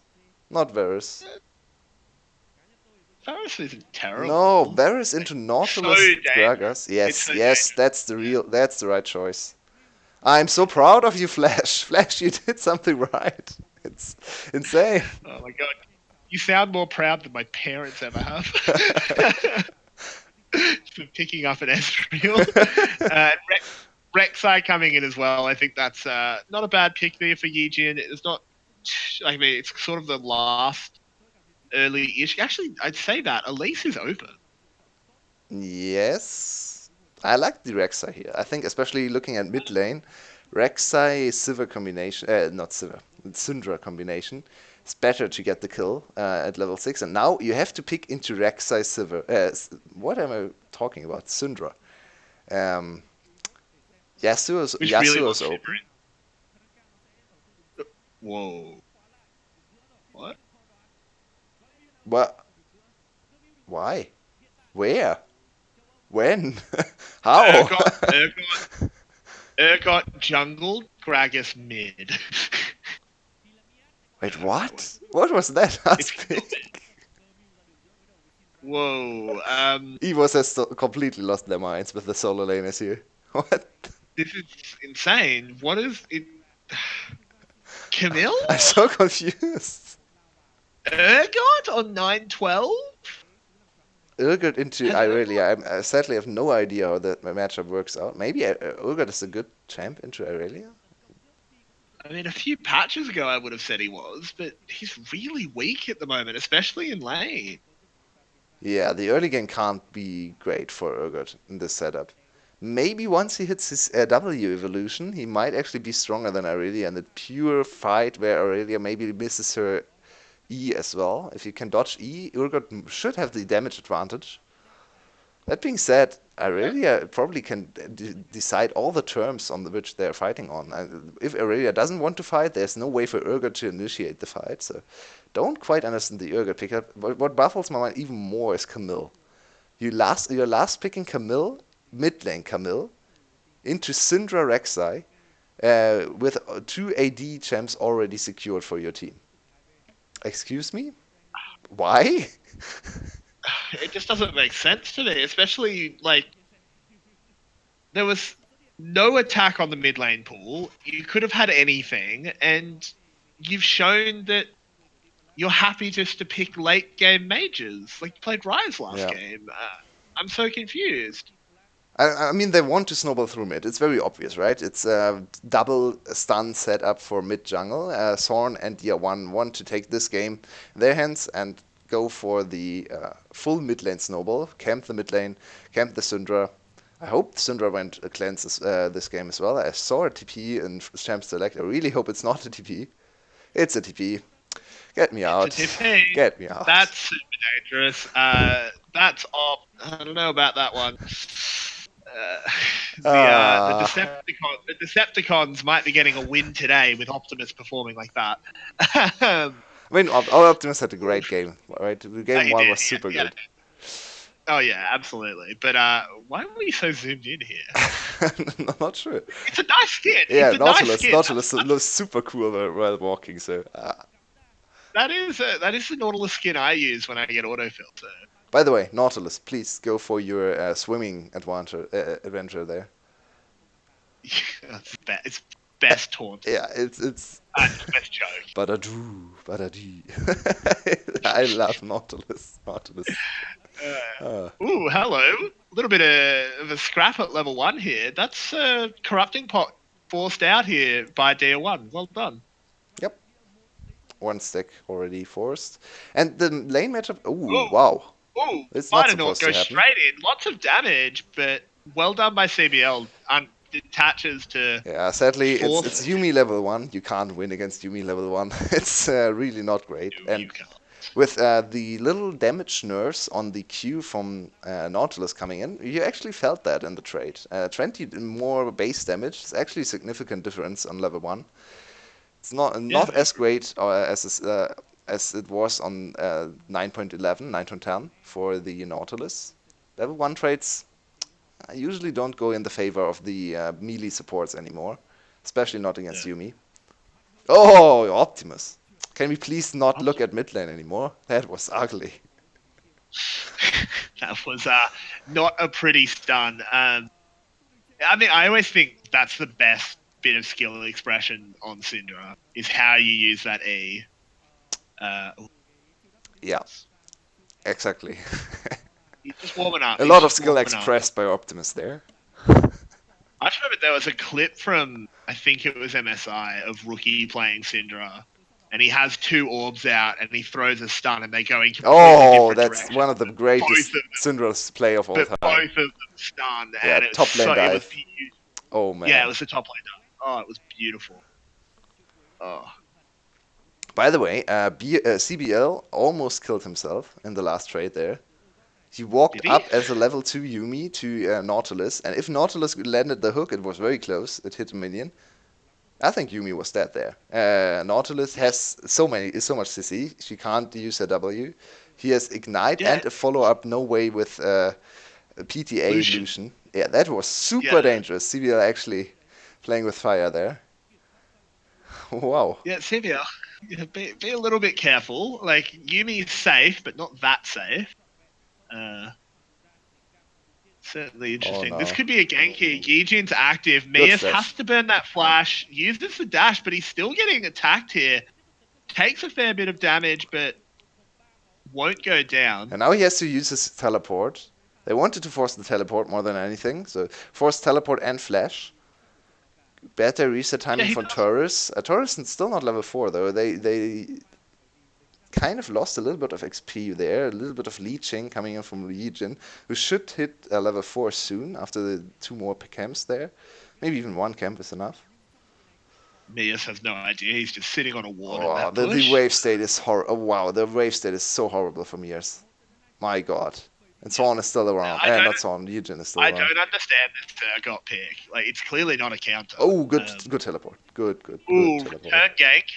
Mias is going to go down. This is going to be first blood. Can there be a follow up? Oh! Dia1 gets denied, but the damage is coming back in anyway. Taurus is taking a lot. Do they go under the tower? No, they choose not to. It is just a 1-for-1 in the end. But first blood secured for Flash. They're happy with that. And now, that was a lot of skill expressed by the Optimus for real this time. Nice timing. Yeah. Wow, I was not sure, I was not aware you could actually do that.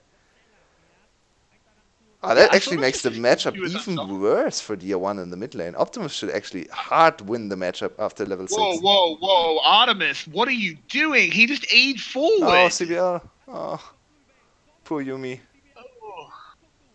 Luckily, Yumi does manage to get out, used the W as a, yep, you're about to die, just going to use you Yes, just to I know that move a feeling little bit. very well. As a Yuumi player myself, I know that feeling. Oh man. Yep. But that was like Artemis. That's way too aggressive, man. He hit the W on No Way and really wanted to proc it, so he E'd forward, and they didn't. And you can't do that. Yeah, and it's really Don't E not what you want forward. to do with this lane. Look at this again. So when does the TP actually start? They see Yijin now and immediate TP channel, but way too far away. Yeah, that was not a good choice of Look at minion. That was that. really He actually yeah. even got the Unfortunately, he stun had to. off. Yeah, unfortunately, he had to pick one. Yeah, There was two dashes coming at him, and I think he did choose correctly. I think more important to stop Camille than it is to stop Gragas absolutely. there. But yeah, really well played by Optimus, stopping it being probably if Camille gets in there, I think all of them die. Yep, yep. At least one more death goes over. EVOS still gets out with a 2-kill lead after the bot lane play, so 2-1. Much more active in terms of early game compared to the last game, and it's still even gold, which is very good news for Flash. Maybe get a little bit of time now to assess team compositions and think about later win conditions. What do you think of EVOS's setup there? I mean, I'm not really sure where the win condition comes from. I assume it's going to be an attempt at a 1-3-1, because you can always send Urgot to a side lane. You can obviously send Camille to a side lane, Yeah. but I'm not sure how that works out. I think it's It probably a pick comp. It's probably try to get picks because they have a lot of pick tools. You have very long range engage from Tier 1. Speaking of which, Optimus has hit a Oh! lot of So, Thorn. It's not going to matter. Oh, never mind. It is absolutely going to matter. Dia1 gets killed in the counter. This is really, really bad. Thorn. you're not supposed to cosplay the Gragas, just play the Gragas. My god, that was. Oof. Don't mention cosplay Gragas. I'm trying to make people forget. I'm trying to make people forget that I said that. I don't think you're getting out of that. Hey, look, if we get lobby access, I will happily cosplay Gragas, but one of the skins where he's wearing the shirt. Fair enough. Better for everyone, I think. Yeah, exactly. No one wants me shirtless. That's not. If my partner can have that. That's it. No one else wants it. Anyway, back to the actual game. That was a really bad play there by Thorn. Yeah, look at this again. So Optimus, right in the center of the mid lane. He has no vision on bot side, so he should be. Yeah, he's on the top side. This is well played by Optimus there. Oof, oof. Oh man, Sword. That was actually so detrimental. He cost him the play, and now, well, he even missed the Q afterwards. The Q could have been enough to get the kill there. Quite possibly. That went about as badly as it could possibly. Yeah, absolutely. And Tier 1 absolutely hates this jungler right now. It's the typical. If he kills Optimus, there's no counter kill.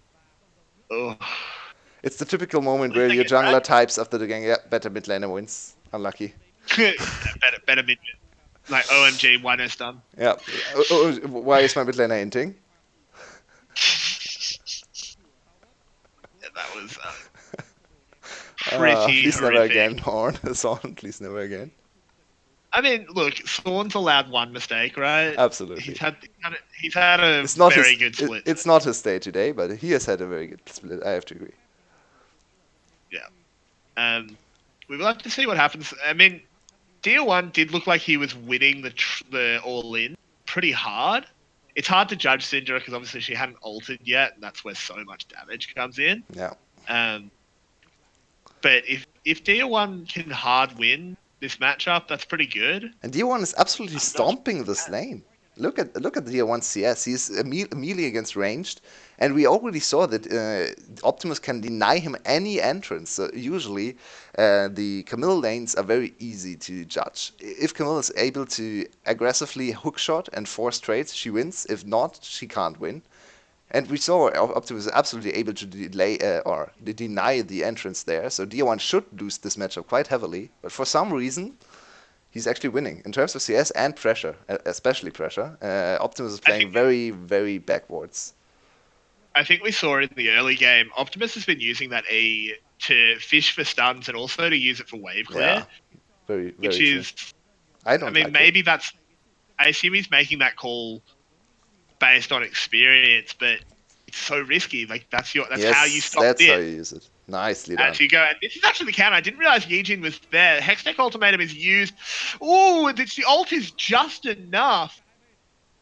I think there was one last auto attack that actually got the kill. Wow, I did not expect the kill to go down. It looked so much better. No, I thought Yijin was dead. And we really need to see the interaction between the two ults there again. I think Dia1 actually got to dodge a lot of the spheres using his ults for the delay, because there's a 0.5 seconds untargetability, I think, involved in Dia1's ult.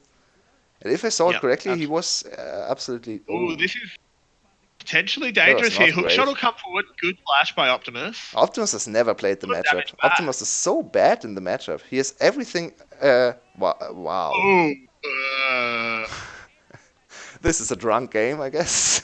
Everyone is missing their skill shots. Into the grinder goes Taurus. And Yijin is here. Biob is... Oh no, this is a party. Another GG. The team... What are you doing, Flash? Norway had absolutely. Yeah, why did you see there? Okay, yeah, you got the kill. What Nicely is done. Well played. um, And Yumi is yeah, alone no, on the map, and the cat in yeah, the burning house this time, not the dog. yeah. Someone please pick this cat up. It's been oh, that was good W. Tier 1. But what was that fight? That was Yeah, so bad. Flash losing their minds there. Never won that. Optimus played the fight horribly wrong. He did almost Yeah. everything wrong he could. It was almost ridiculous to see. Yeah, we don't actually get to see the start of the fight. That was Optimus has also no mana. terrible by Yeah, Taurus. and Optimus has no mana. They have the full life But Syndra there, but Optimus can't do Optimus anything. clearly doesn't want to fight this, but Taurus keeps going forward. Optimus comes I in. actually don't. Eugen is here as well. I don't want to blame Optimus. He clearly wants to leave. He tried to be. I mean, in the end, he still dies, so it's probably team Yeah, communication there. And he has no mana, exactly. and I blamed him more from the start for the start of the fight, because what we did not Yeah. see in the No, replay there was he used his E, his stun on Dia1 preemptively, which is really not useful. Dia1 got stunned and he got away a few, yeah, very, very short distance, but then Dia1 just caught up with his stun and he was forced to flash. So whenever you play Syndra into the Camille here, just wait for Camille to use her E. It's not like the E is hard to predict. It's you see the hookshot starting, channeling, and hitting the wall. So just wait for the hookshot to actually apply and then use your E. Never use your E before the hookshot fires, because then you're in a lot of trouble, as we just saw there with Optimus. Now EVOS up to a great start, and as I said before, Red Side seems to be completely unable to draft today, but actually win the game for some reason. yeah, yeah. It seems like Red Side lose draft win game. It's interesting to say the least. And I mean, looking at it, we criticize this Camille pick very, I think, quite rightly. Ooh, Artemis, you're dead. Yeah, stopwatch Stopwatch saving will him buy there. time. Oh, it's Ooh, actually actually saving him flash. there. Nope. Nope. Nope. Uh, Zorn Sword with an does pick up that absolutely kill score. perfect game. 4-0. Such a great performance for Zorn. A 4-0 on the Gregors, hitting every skill shot he has ever fired in this game. Yeah, literally zero mistakes. There was a ghost in mid lane. And there's still an At inting least, mid laner on his side. Yeah, Zorn should report his mid laner here for this yeah, very please. bad play out of Tier 1. On a serious note, Yeah. yeah, it's always the junglers coming away with all the kills. I'm not sure how Gregors are doing this. Yeah, he's gotten a few kill secures.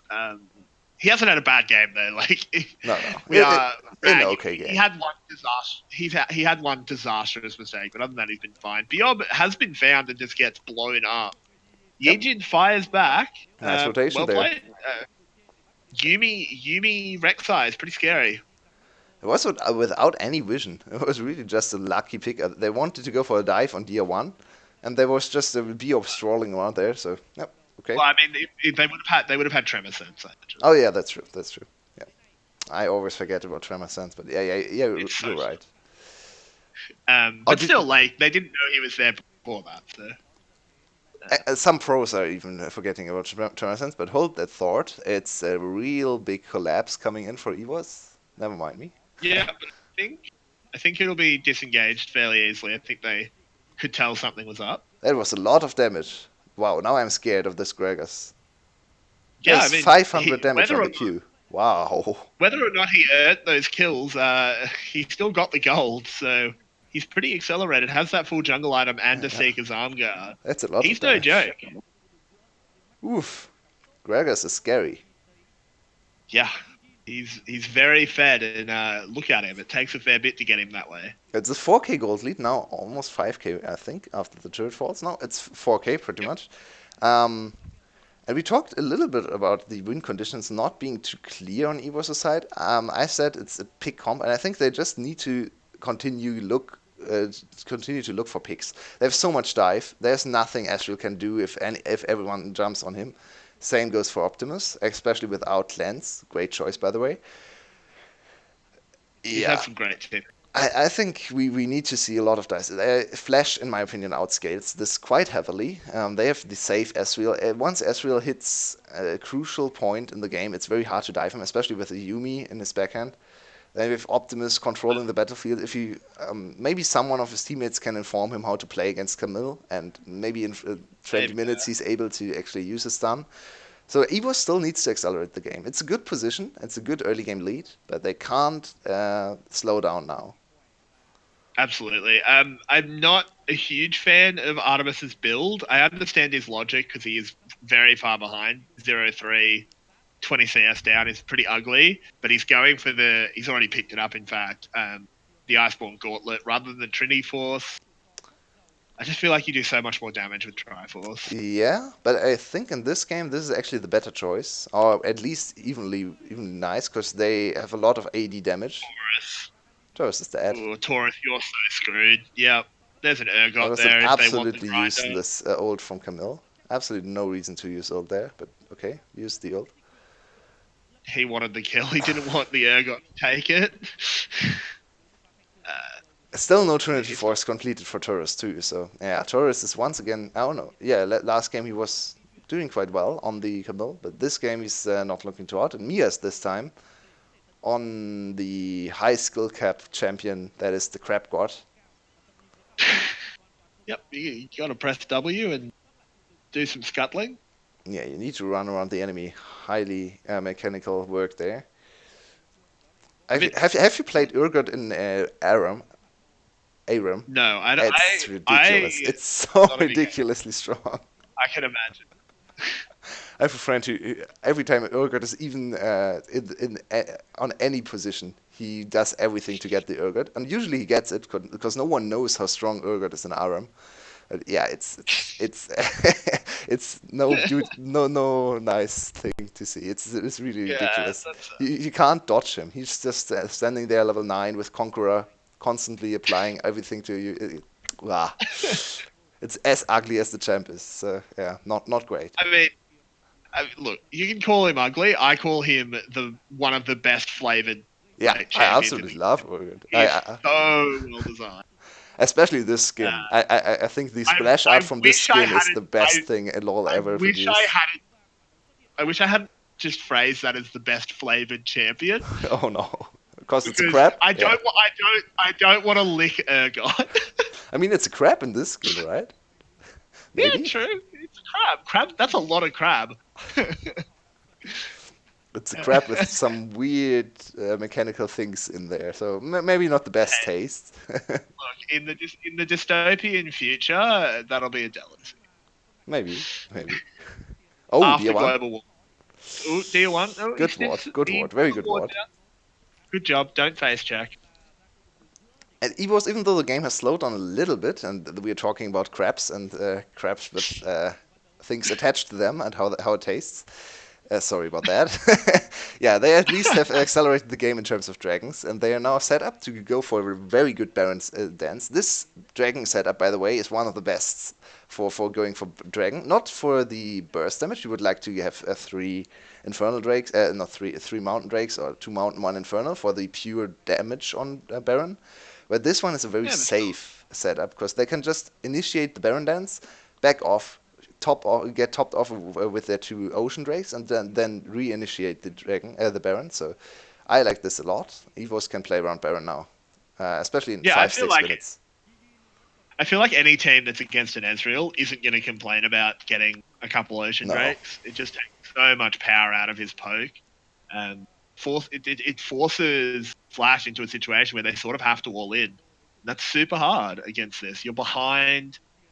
The EVOS has pretty good disengage if they need it in the form of Gragas. They have great turn in the form of Biob. Yeah. This is rough. This is a really hard enemy team to face check. And we already see Legion does not want to face check this. Yes, he should be able to figure it out. Just with Tremor. Good positioning. Oh, wow. Ooh, he gets healed up there by the zoomies. Pops the ult to dodge more damage. Baron has gone down. That's picked up. But there's 1 kill. Biob as well will go down to Optimus. Sworn damage! My god. Oh. This is still looking not too great for EVOS. taking a lot. Artemis is here, should have the Wow. perma-slows. It does. This is really bad. It's There's no almost way as bad even as in the Michael first game, and now this time they are ahead. Oh, nice teleport. uses the TP. And Yeah, that was also that's super clutch to aggro the wolves. oh my stream is kind of Yeah, lagging mine right is. now. I'm very sorry. Yeah, Okay, that's yeah, not on me. That's good to hear. Okay, we're back to no lag. I hope. Seems to be on the I'm Vietnamese still side getting. there, right? Yeah, I'm I'm still. still getting a little bit of stutter. Yeah, I had a Uh, little bit of study there too, so very sorry for that. But we can't actually do anything. Oh no, it's Ezreal again. I hate Ezreal animations. it's painful.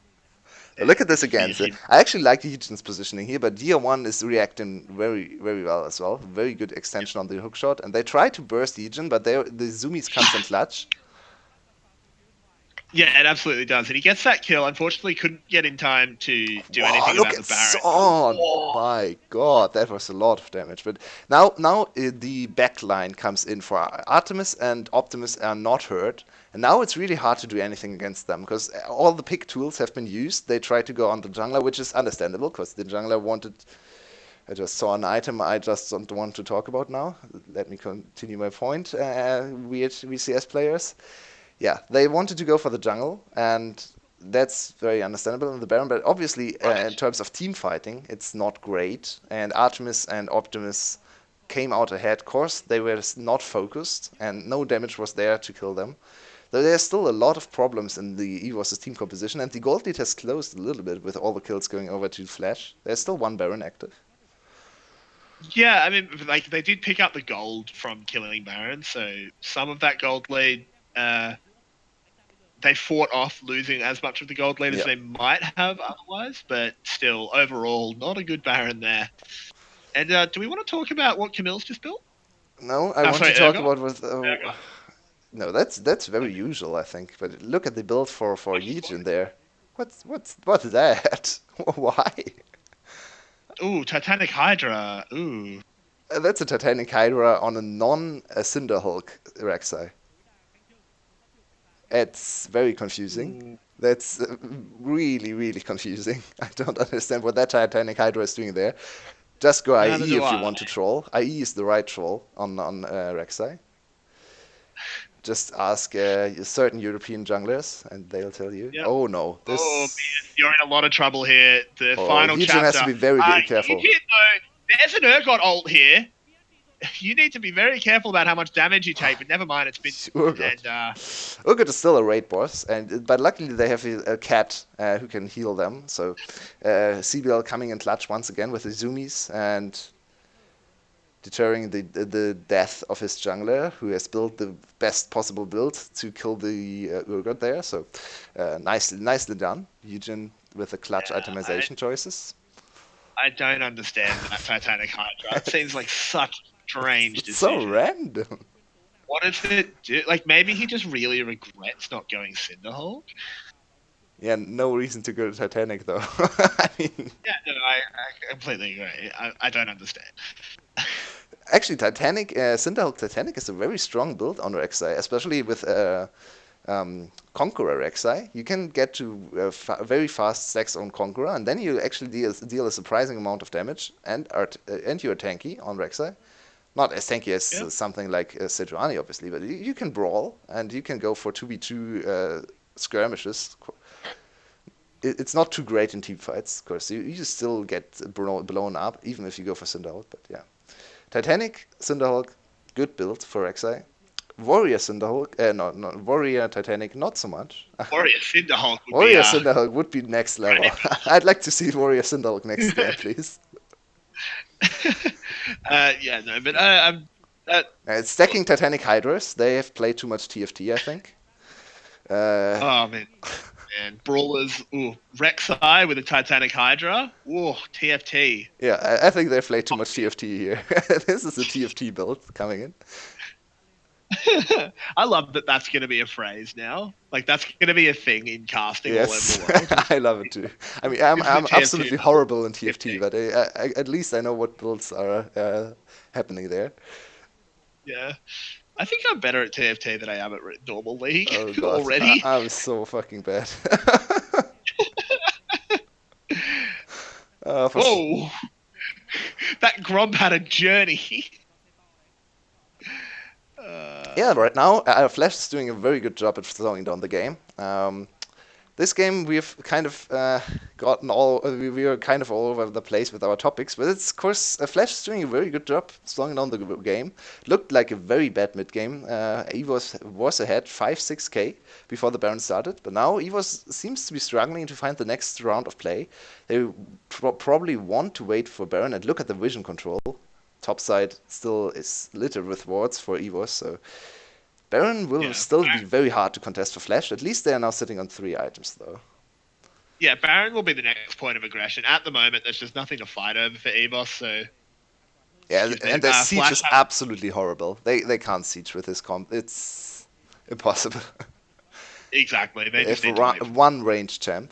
I don't count Urgot as a range champ, by the way.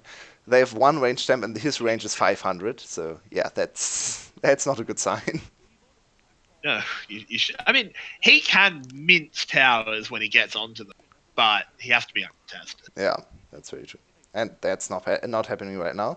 I'm not sure if Flash should contest this Baron. I think you have to. It's second Baron. The buff is so big.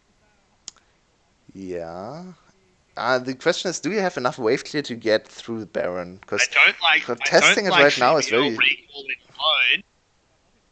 I never like Yuumi recall alone, but she needs to refresh her wards. And this is a clear teamfight build for CBL now. He's going for a second completion redemption. We've actually not seen too many redemptions on the Yuumis, I think. So far, all the Yuumis want to go for full AP build, but this time it's more of the teamfight focused redemption buy. Which is interesting. I mean, I think personally, like Ardent Sensor, I think is great. Yeah, even something like Twin Shadows is really good. I think Twin Shadows in this composition would actually give them a lot of things. They need to not get picked, so Twin Shadows is a very good scouting tool. I would like to see the Twin Shadows. Not sure if they want to teamfight right now into EVOS. They just want to extend the game. The longer the game goes, the more items Syndra, Irelia, and Ezreal, and Yuumi as well. Yuumi, very strong teamfighter, get the better for them. And EVOS is struggling with finding anything. So right now, I think the scouting item would have been better than the teamfight item. But the teamfight item is not wrong. It's I don't really see the redemption actually turning the teamfight around, though. If the dive lands, the redemption will be too late. And if not, the teamfight is won anyway. So yeah, exactly. Okay. It's definitely very interesting. You see how careful Flash has to be just moving in to get vision. Yeah, every bush attacked. I think Twin Shadows would have been really, really helpful. But look at the time. We're at 30 minutes already. Nothing has happened for the last, I don't know, 5-6 minutes. And Irelia is hitting her items. She'll be at a very good team fighting stage as well as side lane stage. I still have no idea if she wins against Urgot or not. But yeah, she doesn't really need to do anything in the side lane right now other than farming. Oh, Biop. She shouldn't win a 1v1. Oh, Biob getting dived on here. Oh, no, the Irelia ult comes out. So does the slow. Ezreal ult there. Really good stopwatch there by Optimus. Dodges so much damage. Sorn goes into stopwatch on no health. Artemis will pick that up. Taurus is going to get traded. No, he doesn't. Yes, he does. Deal1 over that wall. He's onto Optimus as well. But Artemis is there to help Optimus on the other side of the Raptor pit. Tier1 damage. Oh, Deal1. Holy, Deal1 has just carried the game. Wow. Yeah. That was some top-level Camille performance. He just put his team on his back. And I really have to question Flash decision-making here. Why are you looking for a fight? You really don't look for a fight. There's no way EVOS is ever breaking your base without Baron or you losing a big team fight. Just stopping the bay. They're going for game. Yeah, and this TG, wow. It was last. Yeah, it was a very desperate TP. And wow. He had to press TP then or he wasn't going to have a tower to defend. CBL. CBL. 1v3? Come on. Get the cat going. Let's go. Nope. That's game 2 picked up for EVOS. That's a disappointing ending for Flash, but such a great team fight for Dia1. I hope we get to see another replay. If not, we might do it manually as well, because I want to see the Dia1 team fighting there as well, there one more time. maybe slow down even, because that was some Camille decision making and mechanics in the team fights I've not seen in a Yeah, lot of time. I think that's something Wonder is very famous for his team fighting Camille. When he has to team fight, he wants to split push, obviously. VCS doesn't know absolutely. split push, so that's not an option. It is amazing how well the VCS manages to pivot a very nice 1-3-1 comp into a team fighting comp. And It's impressive. the most interesting thing about VCS compared to LCS is that LCS just plays around mid lane all the time. They don't like side lanes either. VCS And just, A-Ray. yeah, it's very weird how VCS approaches this the ending of the game, because usually you see glimpses of good play and then they go back to team fighting anyway. It's like, Yeah, it's yeah, I guess we are not doing good League of Legends. We want to team fight. Team fight is more fun. Team fighting is more fun. yeah, it's fun. Yeah. Uh, Tier 1, it's getting so my MVP. There's no debate. Tier oh 1, yeah, that last absolutely. team fight, He holy. literally won. He won them and He was inted in lane a little bit, caught pressure. unfortunately. Sorn still reporting him for the lane int, but yeah. Yeah, I mean, I can't believe DO1 screwed up that gank that Thorn set him up for. That would be a highlight. I think I'll bother making a highlight of that as well. I like how the only highlights we're bothering to make is of bad plays. No, I think Tier 1 gets a highlight as well for his nice team fighting. Yeah, By the that way, was really. nice team fighting. I want to see it again. Let's I see. Let's look think we at. should go back and have a look. Let's see where it was, because sadly no replays for last place happening in VCS. Yeah, they don't like messing around between games. I mean, with all the technical pauses, I can kind of Probably understand running. where they're coming from. So this is the setup. I will slow down shortly to focus on DR1. We are at 30 minutes straight. Yeah, I think I'm And at now look at 30-12. Biop. Look at Biop. Biop is behind the enemy lines. So this is where the fight approaches. Biop. It looks like Biop is in a very bad spot. We're Yumi going down to gets 0.5. air though. So let's look at this. 0.5 speed. Biop gets caught by Taurus. Engaged. The engage is not good for Flash because they can't really do anything to Biop. Biop flashes out. So now Taurus Flash should really disengage this. But DR1 immediate engage on Optimus. DR1 has to flash himself. Now it actually looks like Flash is winning the team fight. They get a lot of damage on Sorn. Sorn with a clutch stopwatch. DR1 re-approaches the fight, stacks up his Q. And what's happening there? It's actually looking like Flash is in a good position, but now DR1 over the wall, immediate kill on Taurus, a lot of damage. Now full on Optimus. Artemis sees the opportunity to go 3v2 against DR1. But DR1 turns this 3v2 around, and we have to see how he does it. Pink ward to deny vision, nicely done. Insta kill on CBL, big mistake by the Yumi.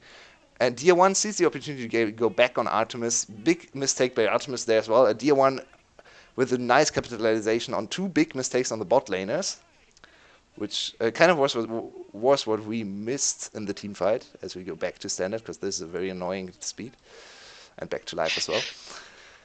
So D1, very good awareness in the team fight, punished both bot laners for their big mistakes, and yeah, impressive Yeah, he played performance. that We well. questioned the Camille pick this much, but D1 made it work. Yeah, especially because it did sort of appear like Optimus didn't know how to play the matchup. Absolutely, yeah. Sadly, Which we is have to not what say you want to see. that. A lot of weird decisions made by Optimus there.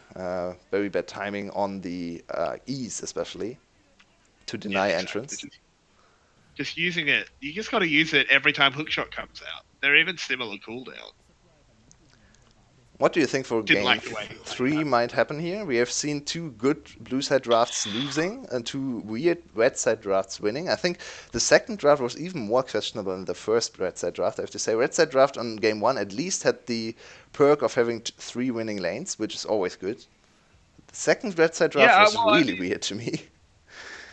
yeah. I mean, Flash is on red side, so they win, surely. Probably. That appears to be the way it goes. They're going to pick Quinn and Heimerdinger, and they're going to just win because you pick a weird draft and you win on red side, apparently. I don't think the Uh, Quinn can ever win a game anymore. But, I would love if the redemption story comes out late in the season. Neven Neven, comes back, yeah, absolutely picks stomps his the lane. Quinn, picks Quinn, and goes like 10-0 in He lane. has to do this against. It has to do it against DBL. He has to stomp Yeah, Rezo. right. Yeah, Rezo, yeah, 4 solo kills in lane, absolutely dominating the game. I would love to see that as well. it would Not be the too greatest likely. redemption story of all time. No. But in seriousness, looking at game three, it's so hard to predict because we've seen two such weird team comps that really shouldn't be winning, but are because of individual execution. Yeah, I think since it's coming down to individual execution, I still have to favour Flash because I think they're the better team. yeah. It's But EVOS is showing that maybe they're not that much better. Yeah, EVOs look great. Especially, I think Dia 1 looks like the much better. Oh, actually, game 1 was good from Optimus. So no, let me backtrack from that point. But he looks like a very good mid laner once again, and Yep. he's the I, promising, not rookie anymore, but the sophomore split for him, second split, and yeah, Dia 1 looks like one of the top mid laners once again. Maybe he can yeah. carry his team to a third serious victory against all odds against Flash. It'll be super. I mean, that'd be a huge upset. Like, we don't expect to be seeing Flash losing. The fact that they've even lost one game is a genuine Yeah, surprise. it's pretty disappointing. I thought Flash played a very good game 1, not game 2. For some reason, game 2 is always so much worse for the winning team. Flash already against DBL looked so good in game 1, and then game 2 kind of fell apart a bit. Like, Yeah, it's interesting to say the least. I'm not sure if it's just a little bit of nerves or just not particularly good series play from Flash. That'd be super disappointing, though. Um, we're gonna have to see how they go. I'm just watching this champion spotlight and just yeah, once again. I actually like this a lot. What VCS is doing in the off times or the pause times, they are yeah, not only showing sponsors. They actually don't show yeah. sponsors at all, if I'm correct here. I Still don't. clear I man. mean, other than VETV who are doing everything, it's not really a sponsor. No, I think Clear Man is still the sponsor. But they don't have the big spotlight anymore. For Spring Split, there was every VCS game started with a big Clear Man ad with some new kind of shampoo that featured beer. Oh, That that's featured interesting.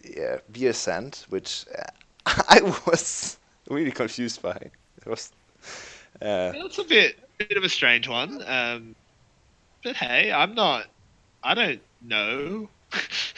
oh, by the way, I we just should buy. probably resync because I went back to We should. live. Yeah, absolutely. Three, two, Okay, okay. one. You're ahead of me. Okay.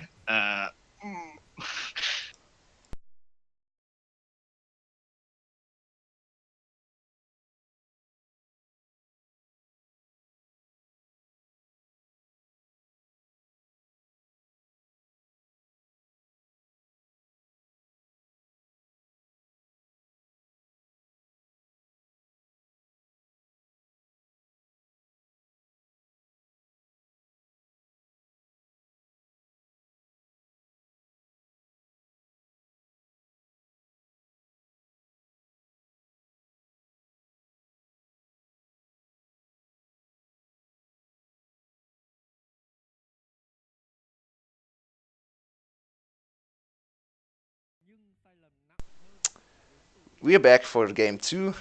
That was only very short of Yep. time, and Dia Game One three. obvious. Game 3. I'm sorry. Yeah, game 3 already. Dia 1 gets the MVP. Very obvious choice. Insane late game team fighting by Camille. Not an easy champ to execute. No, no, not at all. And he, I mean, certainly not a game long MVP, but that last team fight, you literally won the game for your team, so you were certainly the most valuable player. And I really don't know who's coming out on top in this series anymore. I thought Flash was the much better team and the big favorite to win this game as well. As we hit champion select already. Als You can pause at 10 for EVOS, maybe? Yeah. Oh, there's no I'm 10 for already. EVOS, I'm sorry. They banned at 12. I'll pause it. Oh, never mind. I'll pause it 20 for EVOS. It should Okay. get that. Yeah, sorry for that again. After showing the highlight, we have to resync here. A little bit of a struggle. I'm at 20 again, so we can start. All right. So Irelia banned out by Flash. Makes sense. They're on red side this time. They're not going to have the opportunity to first pick it. And we might actually see a bit of Camille priority. Two very good Camille games. Yeah, absolutely. Gragas gets banned on from EVOS. I think that's just showing that they don't want to first pick it, and they don't want you to play it still. On a serious note, I agree. On not so serious note, I think Dia1 just called this ban after being tilted. Yeah. Don't let Thorn have the Gragas again. Yeah. No, no. That was a very impressive game. One With of our Nico highlight being plays for banned sure as for well. today. Yeah. Strong She's been solo banned laners banned out on the side of Flash. Camille is still open. Camille could rise to first pick priority even after the first two games we saw.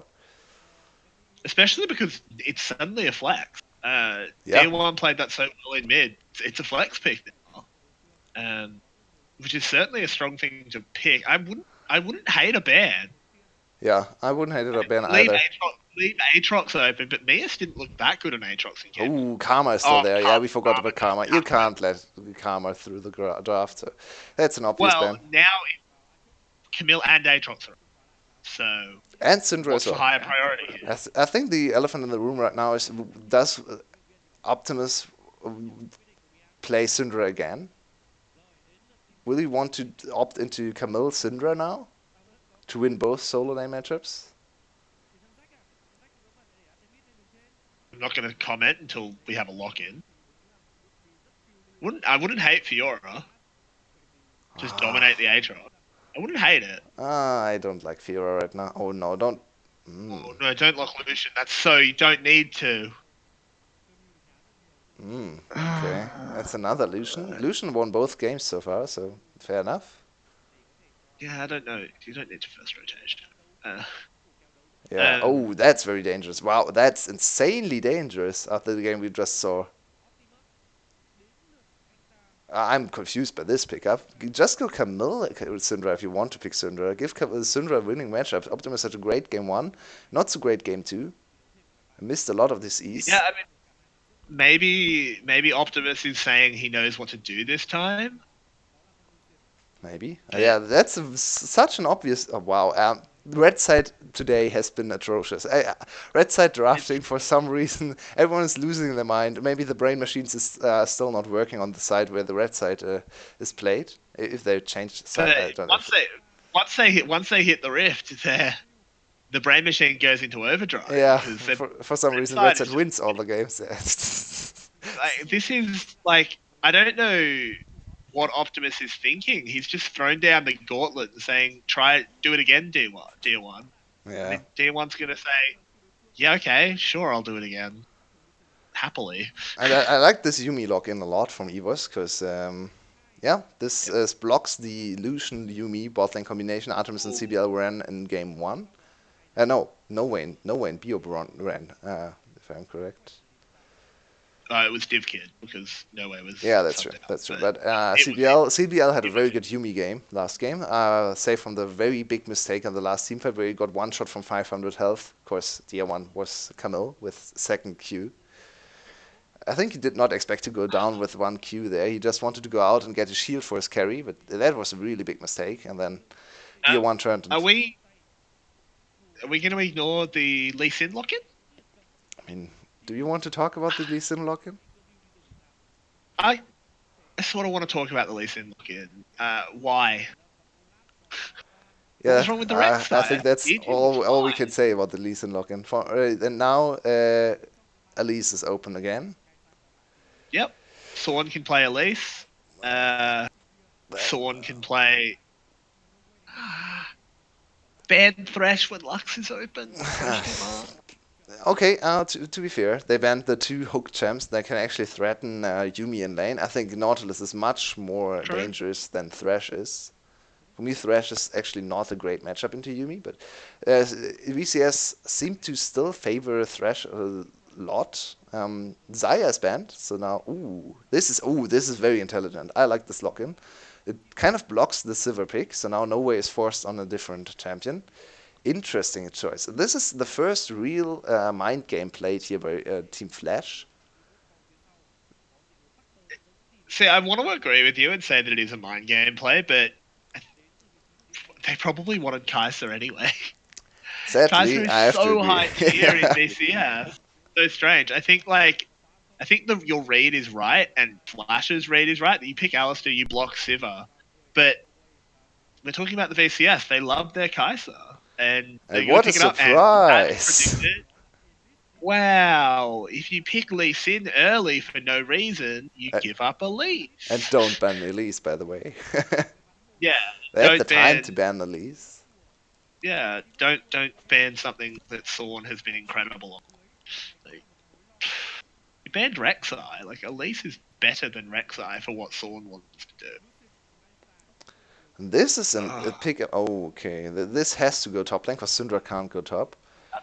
So this is something. Oh, I just thought about something because I watched too much Rift Rivals, and I thought G2 in this case might actually go for Syndra bot, Lucian mid for two better matchups. But this will probably not happen for Team Flash.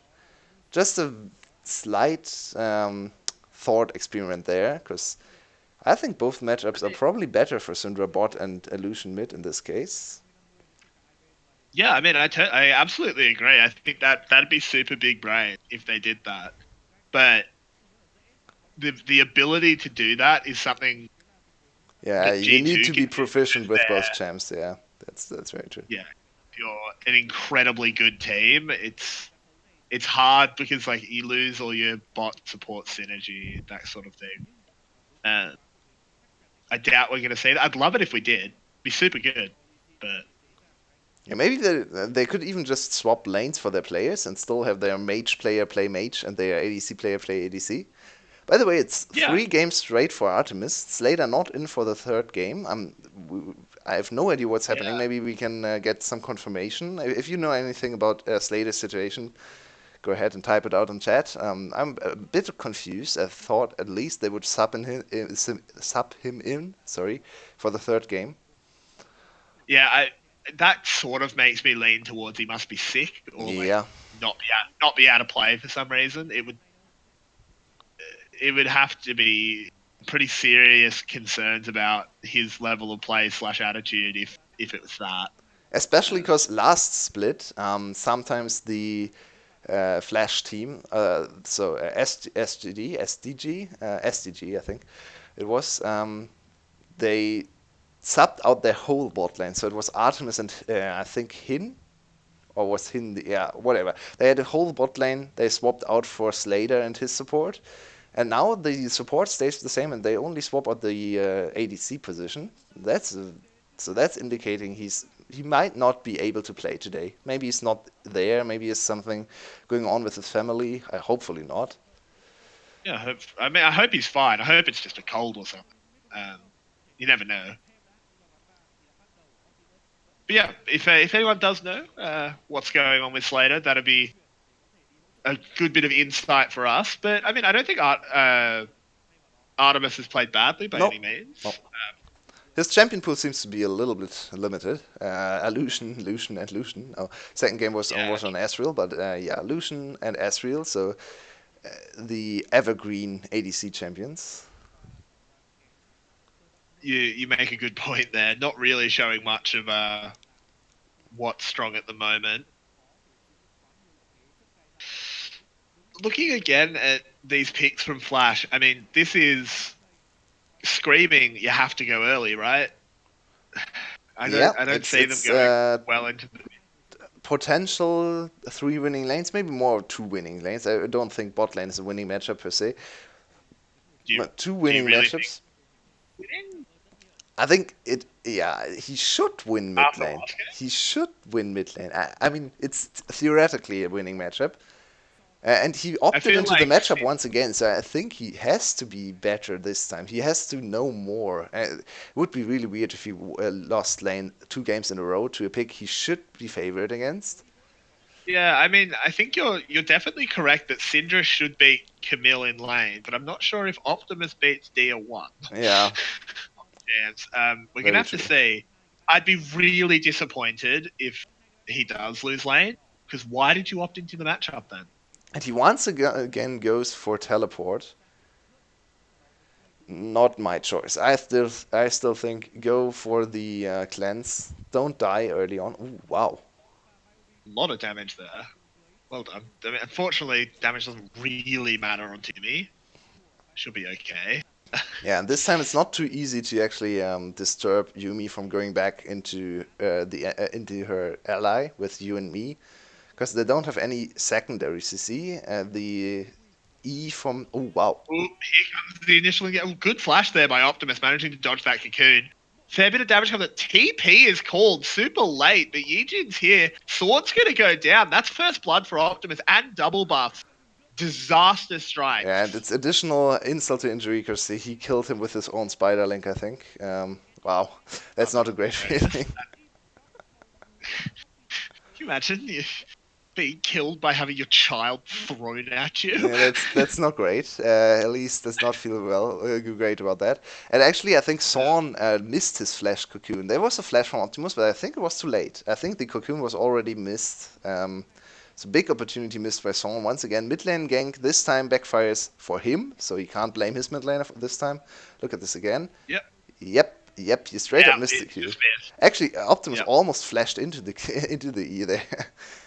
Yeah, that was not a good flash cocoon at all. Yijin comes in, No, it's a minion. the It's a minion. cavalry. Okay, it's a minion. It's not as bad. He killed him with a minion. Not a great feeling either, but not as bad as being killed by your own spiderlings. It's true.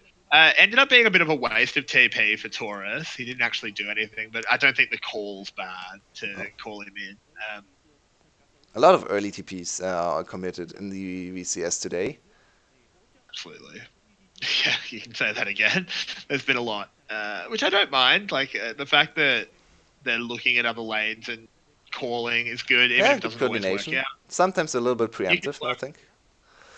Yeah, but I think it's easier to work on toning down your TPs rather than saying you actually need to be doing this. Yeah, absolutely agree. Good point. Good point. So yeah, it's a good thing to see. Turris is struggling quite a bit in this matchup. A little bit confusing. I think this matchup should go heavily in his favor. Okay, he Yeah, I TP'd mean, out of lane, so maybe he that did costs him a TP lot. out. Yeah, Yeah, I fair think that's part enough. of what it is. Mias didn't leave, so. But we also see first item execution is calling. Oh, yay, once again. Ooh, Going for the best Aatrox possible gold. Aatrox doesn't heal that much early. It's good in the late game, but get it as your third item. Yeah, a really questionable choice once again. We have talked a lot about item choices today, actually, and this is Yeah, one more item nothing choice that quite goes as down in the books as one of the more weird choices. nothing quite as interesting as a relic shield Lux. That's very true. Relic Shield But Lux I that don't. wins the game, by the way. Yep. So can't really say While anything. also switching to Oh a god, Frostman. don't remind me, Yijin please. coming in here. The stun hits. This is Dia 1 in a lot of trouble. He does get the shield, but it only blocks one Son. damage. Ooh, Sorn. You're here. Does a fair bit of damage to Sway. It's like, ooh, if that Q had hit, I think Yijin would have been had an itching trigger finger, but it would have been a very bad call. Yeah, he was sitting on 200 health there. Ooh, Mias has to be careful, and Ooh, the he's healing just popped debuff it coming in on. hot. What was Oop, that? What? that was a really weird flash. I think he just must have had his mouse cursor too far over and kind of just flashed on the spot. But he does get the kill. But Solo kill there for Taurus. Good thing. Good to see. both people flashed there. Where was the flash from Mias? Uh, I I'm, don't know. I'm Oh confused. no. Oh no, Ooh, this he is could be horrible for cheating. Mias. This looks like a This is repeat of game really one. bad. A very good damage They've lands built on up. Taurus. And Taurus doesn't have his ult Do they available. call it off? Yeah, they should. They should He call it has to off. take the whole That's the best thing that can happen there. Dive, that you actually wreck the enemy laner, and the enemy jungler comes in and just walks past you. And you're like, "Yep, that was thing. that was me. I did We were everything." trying that. Yep. Yep. Looking at the mid lane, we do see it going a lot better for Optimus this time. Of course, massively assisted by getting double buffs Yep, early. Um, absolutely.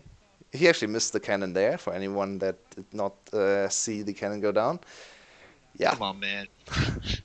Why you gotta do him like that? I mean, So he's harsh. a pro player. He gets his money playing the game, so Yeah, yeah, true. I think we can do that. Absolutely, yeah, of course. Uh, but yeah, looking around the map, it does look like it is shaping up to be the three winning lanes, or 2.5. Bot lane's not really winning that hard, but certainly not losing. And I think if a jungler was to intervene, it'd be a pretty strong 3v2. Yeah, this is a very Speaking easy of dive jungle, setup, by the way, drag for himself. Yeah, absolutely. With Alistair. Diving with an Alistair ally hitting on your 6 team, is so so easy. easy. Yeah. Yeah. And I'd Cloud like to Drake being see picked up the dive setup early. now. Cloud Drake. They have wave priority and they have a level 6 Lee Sin still sitting on his ult and flash, so it should be very easy to land the dive there. And that's a free 2-for-1, or 2-for-1 special with Yumi. Yeah, the only thing you have to be careful of is making sure you don't all approach from the same angle. Otherwise, you just get bound up by the final chapter. But that should be pretty easy to space out. Um, I'm a little bit disappointed to see that Yijin just went and got like his Gromp and his blue. Getting one was okay because he kind of needed to smite something from health, but would have liked to see him just get the buff. I'm very sorry for the continuous buffering here. My internet seems to be in a little bit of a struggle handling all the VCS information. Oh, Too Tier much 1 happening takes at a once. lot of damage. Oh my god, Yijin, that's a bridge too far. Never mind. It's not a bridge too far. He gets the kill, gets traded back, but a little bit of Lee syndrome coming in here. Optimus could be in trouble. Mias is speeding towards him, but a simple E blocks his path. Is your stream working Well, out? I'm very sorry. I'm in a lot of trouble. I hope we get to back to life. So that was a very nice play-by-play. Sadly, we didn't see the plays happening to the Yeah, play-by-play. So, I'll do my best to radio cast. Flash up to a very good early gold lead as the problems are still persisting, which is very annoying. I'm really sorry about this. Not Uh, sure what's happening to my internet here. yeah, unfortunately, this is just the reality of the way we have to cast. Looking at the Uh, replay here, it was just this is pretty ridiculous. D1 flashes in, does a lot of damage to wow. Optimus, but they just don't know that Yijin's there. The damage is good, not actually that high damage from a Cinderol. This is so close. I feel like D1 missed an auto in the timing, but it was very, very tight there. Oh, it's a W that saves Eugen there. I don't understand the Flash. What was the Flash going to do for Eugen there? No way you get out of the Zorn chase. So, yeah. Wasted a Flash, a little bit little of a bit. hype flash. Yeah, and you lose a lot of playmaking opportunity, obviously, losing the Flash on the Lee Sin. Yeah, it's not ideal. If your issues are sorted out, we should resync if they have. Yeah, and I think you'll have to talk a little bit about the game, and I'll try to get the uh, Yep. I'll Okay, get that's fine. the game back It's okay. running. Yep, do what you have to do. Rift Herald is being picked up here by Flash. 4 have roamed up. It's a easy, secure. Taurus could be in a lot of trouble here in the bot lane. Quite a few drifting around, but they haven't confirmed that he's there. They have now, but Sorn has moved away too far, and Taurus is now safe under the tower. Bot lane switch to the top for Flash is confirmed. Mias backs off nicely. Rift Herald summoned. All that gold will be given over to Yijin and Artemis as they continue. And it looks like they're trying to race here for first tower. I'm always going to favour the team that's got a Rift Herald versus one that doesn't. Should be first tower here for Flash. EVOS will probably answer back in the bot lane a little bit after, but this is a good gold lead. It's stretching out. It's about 1.5k at the moment. It's now 2.5 after that first brick. It's very nice. CBL a little bit deep in enemy lines here, but it's going to be all right in the end. Now, just the disengage for Flash. That's going to go back to standard. And I'm back. I'm very sorry for the issues. I hope we are back with no further lagging. Continuing. Sometimes the browser as well as YouTube did not want me to stream anymore, so I'm very sorry. The series is going on for too long and taking a toll on my laptop, I think. So should be back. It happens. Yep, it's just the reality. I'm at not much we can do. 12, 48, 49, 50. You're actually ahead of me. Okay, I'll stop at 30 minutes. Yep, okay.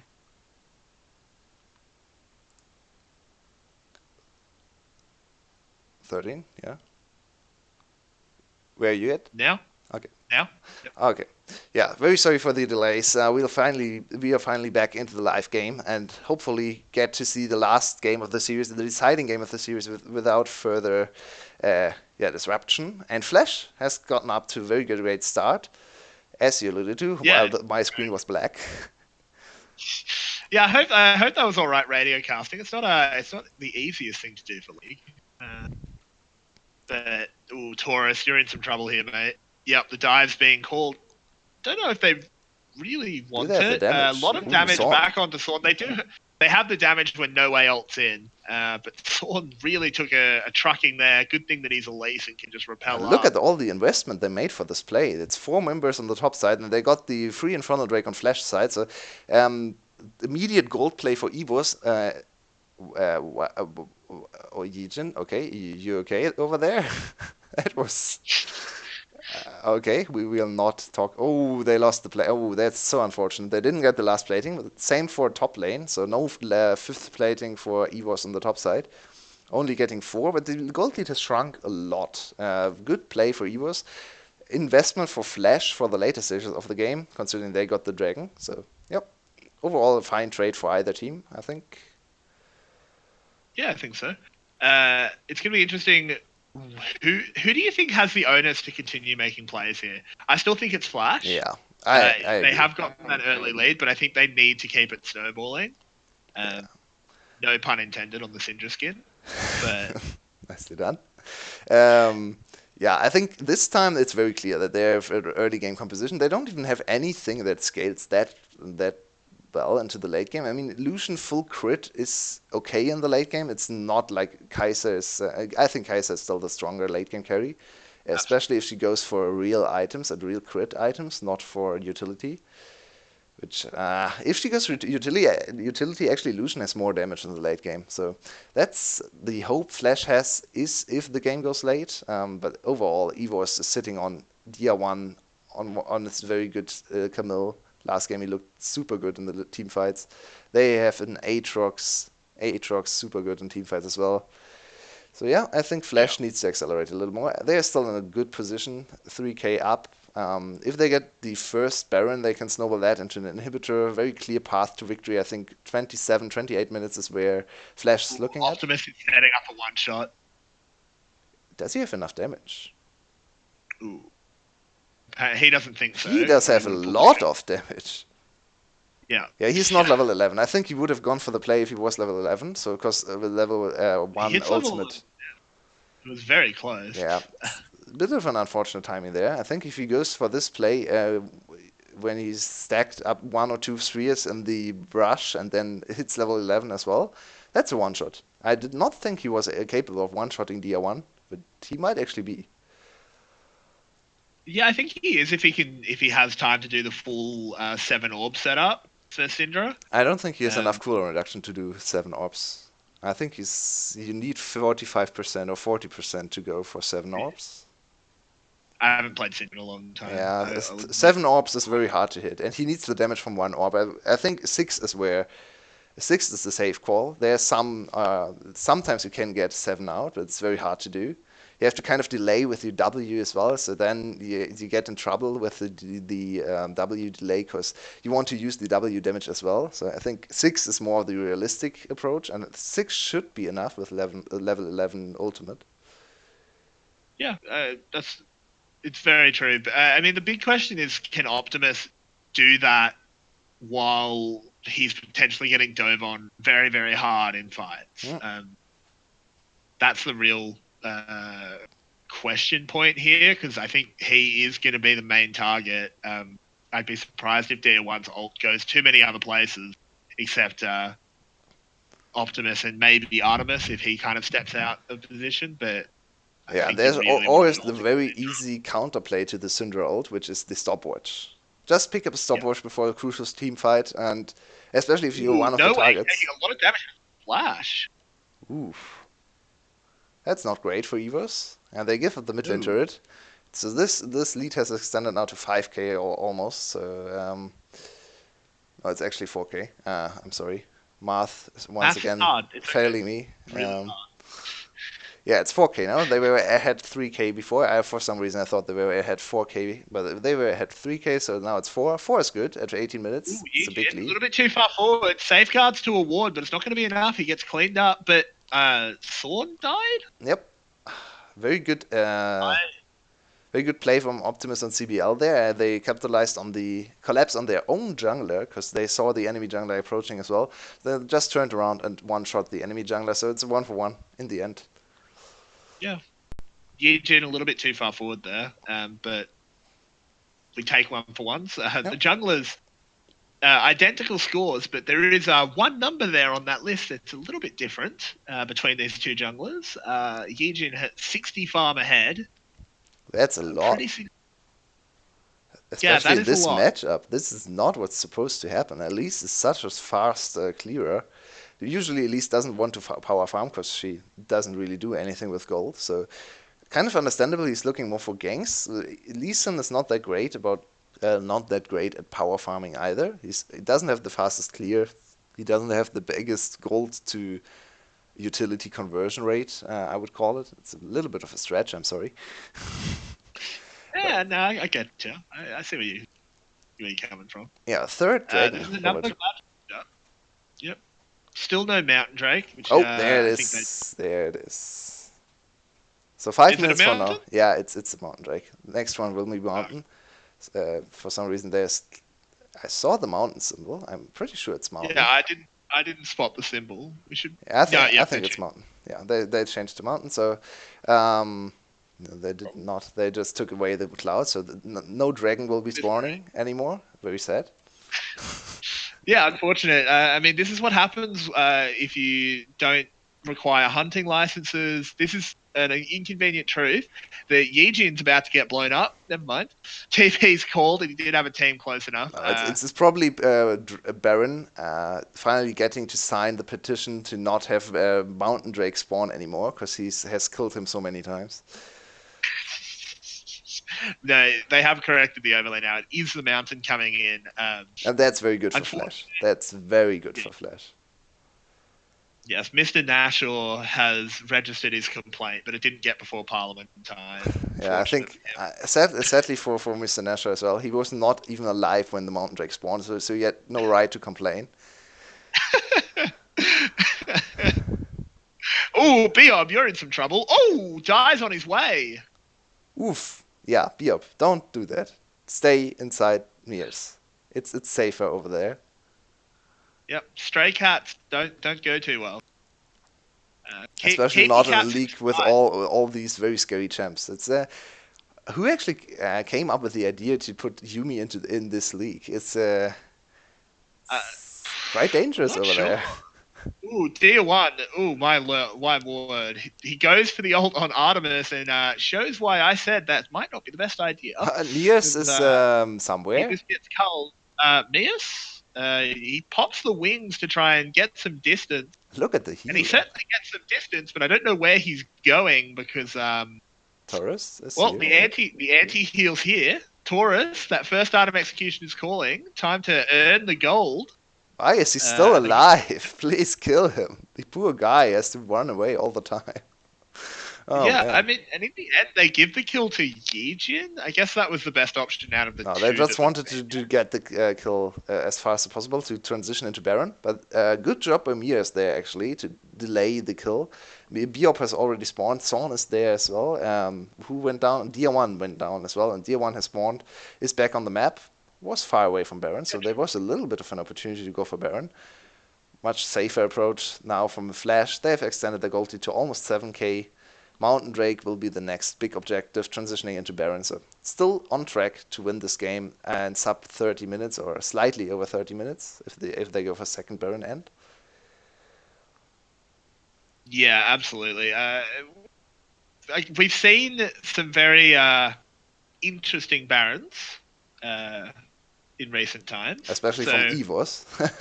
especially from EVOS, but Flash could do their best impression. Ooh, the repel is good. Very good reaction time out of Sorn. Yeah, how did he He get that was. off? That looked The stun. I don't impossible. think the stun hit.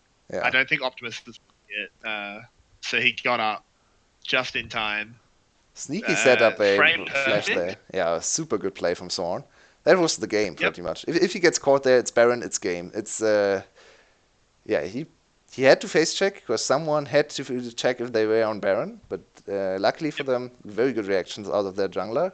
Crucial to delay the game a little bit more. Sadly for them, there's still Mountain Drake, the objective betrayer, coming on the rift at 1 minute. This is my favorite narrative that we've come up with. All the narrative about teams don't matter. The only narrative that matters is Baron's ongoing hatred of Mountain Drakes. I mean, it's true though. Yeah, no, it's absolutely true. That's why I love it. But yeah, looking at Baron, there's currently no vision for EVOS. This is super scary. I don't think Flash should force it before the Mountain Drake. I just don't think there's a reason to. No, and Get and the EVOS can't reset. really contest the Mountain Drake either way. If they do, it's even easier to collapse on them because Mountain Drake does not contribute any damage compared to Baron. But Taurus could be going down here. He really wants to get at least one kill. If he can pick up No Way, it'd be huge. Phew. Nope. Those knife legs coming in. Whew, they hurt. Yeah, but They No really Way hurt. had to use a stopwatch, which is big because now he can't use stopwatch against Syndrault. As I alluded to earlier, one of the biggest tools against Syndrault obviously is the stopwatch, and now stopwatch is not available for the ADC on EVO's side. So this is a very easy one shot on No Way. Optimus has flash Yep. available. Yijin does not. Taurus has no flash either, and CBL only on Hex flash. So right now it's not the easiest of times to get on top of No Way. But yeah, if, for example, if they want to contest the Baron, No Way has to get in there, and then you can just turn with Syndra and blow him up. Yeah, absolutely. And we do see this Mountain Drake going down and the reset already coming in for Optimus. It's going to be Baron time. Both teams need to be playing around Baron here, and Flash sort of has the impetus to make it happen. And as you pointed out, they are missing quite a few tools in terms of flashes to Yep. really get on top of people. Also, I do want to say, I'm happy No Way didn't go for like a Hex Drink or anything like that. He's just gone damage. Yep. He's just gone straight into Very good to that see. Rage Blade. He's still far off though. Oh, he's still, yeah, he's absolutely still far off, but I like the mentality. And I actually want to point out, as we already talked about the Syndra and Syndra counter being the stopwatch, there is a real possibility that Zorn can carry this game with one button press. Because if Flash goes for Baron and EVOS contests the Baron, I would probably guess that Optimus wants to focus his attention on Zorn and tries to one-shot Zorn. And if Zorn is in time with his stopwatch next fight, and they get to steal the Baron, or they get No Way in a good position to carry the fight, that might actually turn the game around. So I really hope Flash is aware of the stopwatch as they now approach the Baron. You need to get over there, EVOS. They have a Mountain You Drake, don't by the actually way. They have a Mountain Drake. Yeah, Guys. you don't have a huge amount of time. I'm really surprised this isn't being harder committed to. They've really waited quite some time. Sorn comes in, doesn't get the steal, and actually just gets deleted, didn't press that stopwatch. Nope. This is really bad. Taurus as well is killing Dia1. Has to run because the rest of EVOS is collapsing onto him. But oh no, this isn't good at all. They're all chasing Taurus. He doesn't matter right now. Look at mid lane, guys. This They is actually had the delayed. time to chase. I actually like Did this they? chase. They will lose the inhibitor Feel like turret out anyway. If they don't chase, Taurus can group up with his team and they can get the inhibitor anyway. So I think yeah. the chase was not too bad. They get at least one Baron buff Ooh, off tier Flash. one. Tier one overstayed It's though. not great though. You couldn't deny by Oh, Optimus ping looking a pong. lot better this game. Yep, Camille being bounced just about everywhere. Optimus picks the kill up. Final chapters being read to no one. The saddest preschool teacher ever. Oof. Uh, Oh, uh, I've never. That's such a great thing to say about the Yumi. I like it. I'm glad. As I said, as we've found with these cars, those analogies are very hit or miss. Yeah, that was a sure hit. I like that one a lot. And now Yeah, this inhibitors is going down for Flash. This should be a very yeah. easy way to victory now for Flash. They got the pick on Dia1. Dia1, That big was so overextension. unnecessary Yeah, from that CBL. was. I mean, it's Hex Flash. It doesn't matter, but it was so unnecessary. It's cool though. What other champion do you play Hex Flash on? This is, I think, all the Alistair mains I love forg- playing I Alistair. genuinely, until we saw Alistair, like I think it was a few days ago, or maybe it was last week, I genuinely forgot Hex Flash was. Yeah, there was a super. Zeros actually was super famous last Worlds for his Hex Flash Jace, which he brought out as well in Worlds. I'm not sure what he did with the Hex Flash Jace anymore. Too far ago, but too long ago, I should say. But Very, yeah, he played Hex Flash Jace, so there are some that's champs who like the Hex Flash. I don't know about Hex Flash Jace. It's a very interesting one. I'll admit I don't remember that. I might have missed those games. But yeah, this is just going to be the push in the top side for Flash. Not a surprise. Still have just under a minute on the Baron buff. 2 inhibs down. Good job by EVOS to push the waves like out properly, not just clearing them. That will buy a lot of time where they Yeah. could potentially take a last ditch 5v5, but God, it's a hard fight to win. Mias, we really need to get back there. Mias, you don't have Baron Yeah, recall there. Wow, he has messed up his timing so much.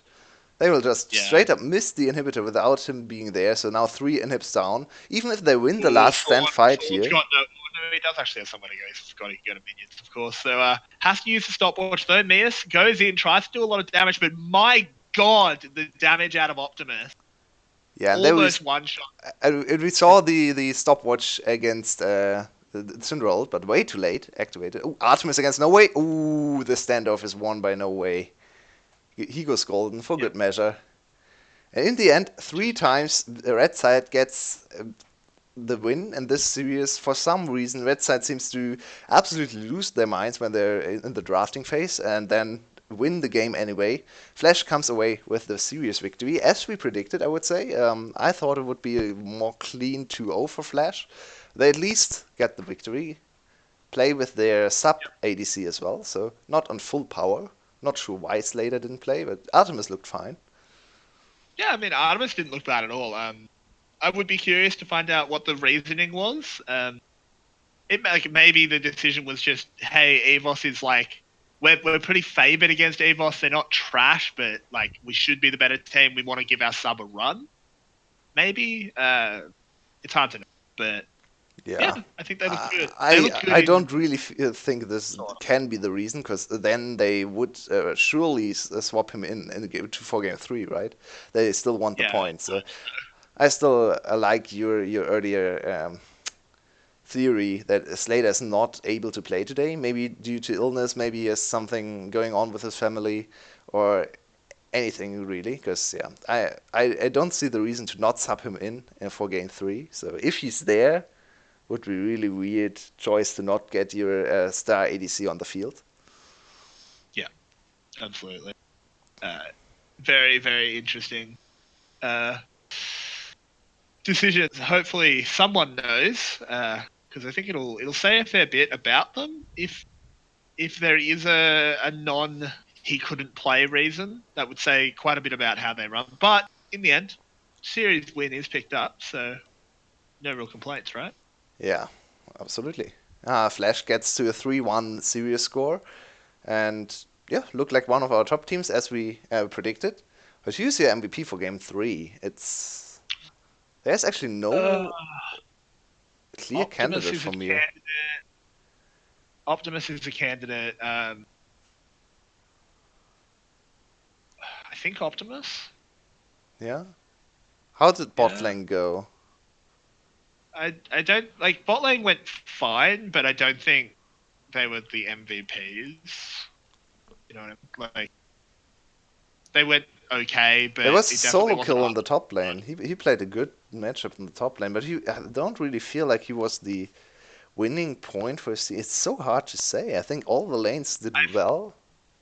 Yeah, I feel like if the game was only lane phase, I don't think I could award an MVP because it was just all of them played really well. But I think as the game progressed, they played around Optimus as the linchpin of their power. Yeah, So yeah, makes yeah. me Okay. think MVP.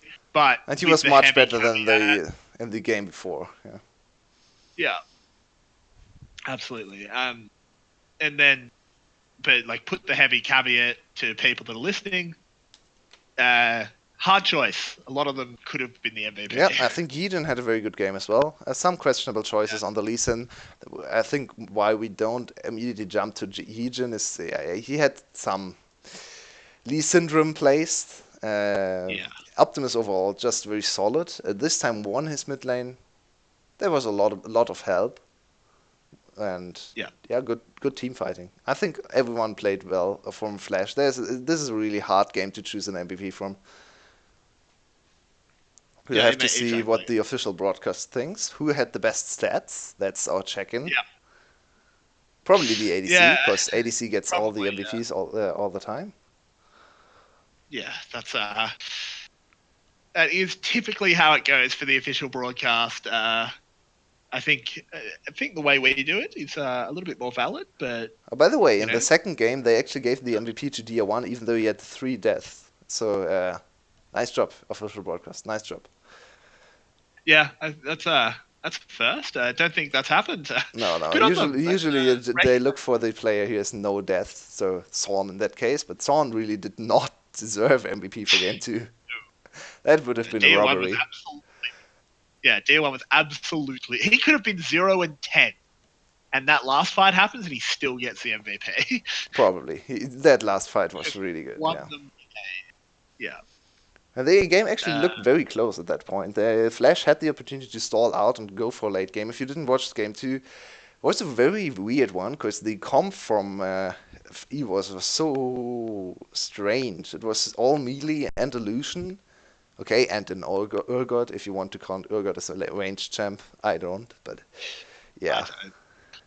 They had no siege. They had absolutely nothing to do to break the inhibitor lines. Enemy team composition had decent wave clear as well, so they had to play around Baron. They botched the Baron play, so then Flash was back into the game. 30 minutes hit, and for some reason Flash initiated a team fight. Super great execution from DR1, and he got the Yep. MVP for that. Absolutely. Absolutely. Very, very well deserved. Yeah, Optimus picks it up. I mean, he did have great stats. So. Yeah, he had great stats. Yeah, Yeah, great stats can be indicative of great performance. Not always the case, but this time, why not? He did not die to DR1 this time. Played yeah, TP exactly. Syndra into a lot of CC and got away with it. So brave choice, but good choice in this case. Yeah, and I mean, he ran back a matchup that went pretty disastrously for him in game 2. So, I mean, we certainly questioned that. Yeah, that requires a lot of But confidence in your play, and yeah, the team has to be confident in you as well. So, yeah, you showed up. yeah, Good yeah, game. absolutely. The pause will probably only last around 20 minutes now until we hit our Uh, second series. my work unrescheduled, so unfortunately, I won't be here for the second series. I need to get going. Oh, yeah, that's I am unfortunate. very sorry. I tried. My manager said that I could have tonight off so I could cast, but unfortunately, someone is sick, so they Oh, need. you have to go there. Okay, so Yeah, then, I do apologize. yeah, no problem. So I'll stop. We'll stop our first series so far, and let's see if I go back for the second series. Maybe you can vote for that as well if you want to see me solo cast the second series. If not, it's a bottom of the table clash. I think Gam is the big favorite if we want to a little bit of forecasting for the second series. It's FTB against Gam. After Gam's game yesterday, I think Gam should probably get away with a 2-0 this Yeah, series. you'd hope so. FTV didn't look good at all. Gum has had some real shining lights. It's been rough for them, but when things have come together for Gum, they've actually looked pretty good, and I think that's enough to get them over the line pretty clean. Yep, and they want to get their first 2-0 week in terms of series and start into this season without even having their main top laner there. So that would be a very good start for Gam. Absolutely, And for you, we'll be back tomorrow, right? For the at least for the absolutely. second Yep, series yep. between I the think I might be able to do all of tomorrow. Hopefully, cross your fingers. I'm gonna try and swing it, but we'll see. yeah, and tomorrow, the second series tomorrow, the last series of week two is really what we are looking at. It's low key esports against DBL, the two 3-0 teams facing off against each other. Clash for the first spot. Can DBL secure a 4-0 start before going to Rift Trials, which would be a very good sign for the VCS. Absolutely, it would. So now, thank you all for watching, and joining us. A few hiccups here and there in terms of streaming. I'm very sorry for the internet issues. Can't do Only a so whole much. lot about them, so sorry again. Yep. And see you guys later or tomorrow, whenever the stream is back on. We'll cast tomorrow for sure. So.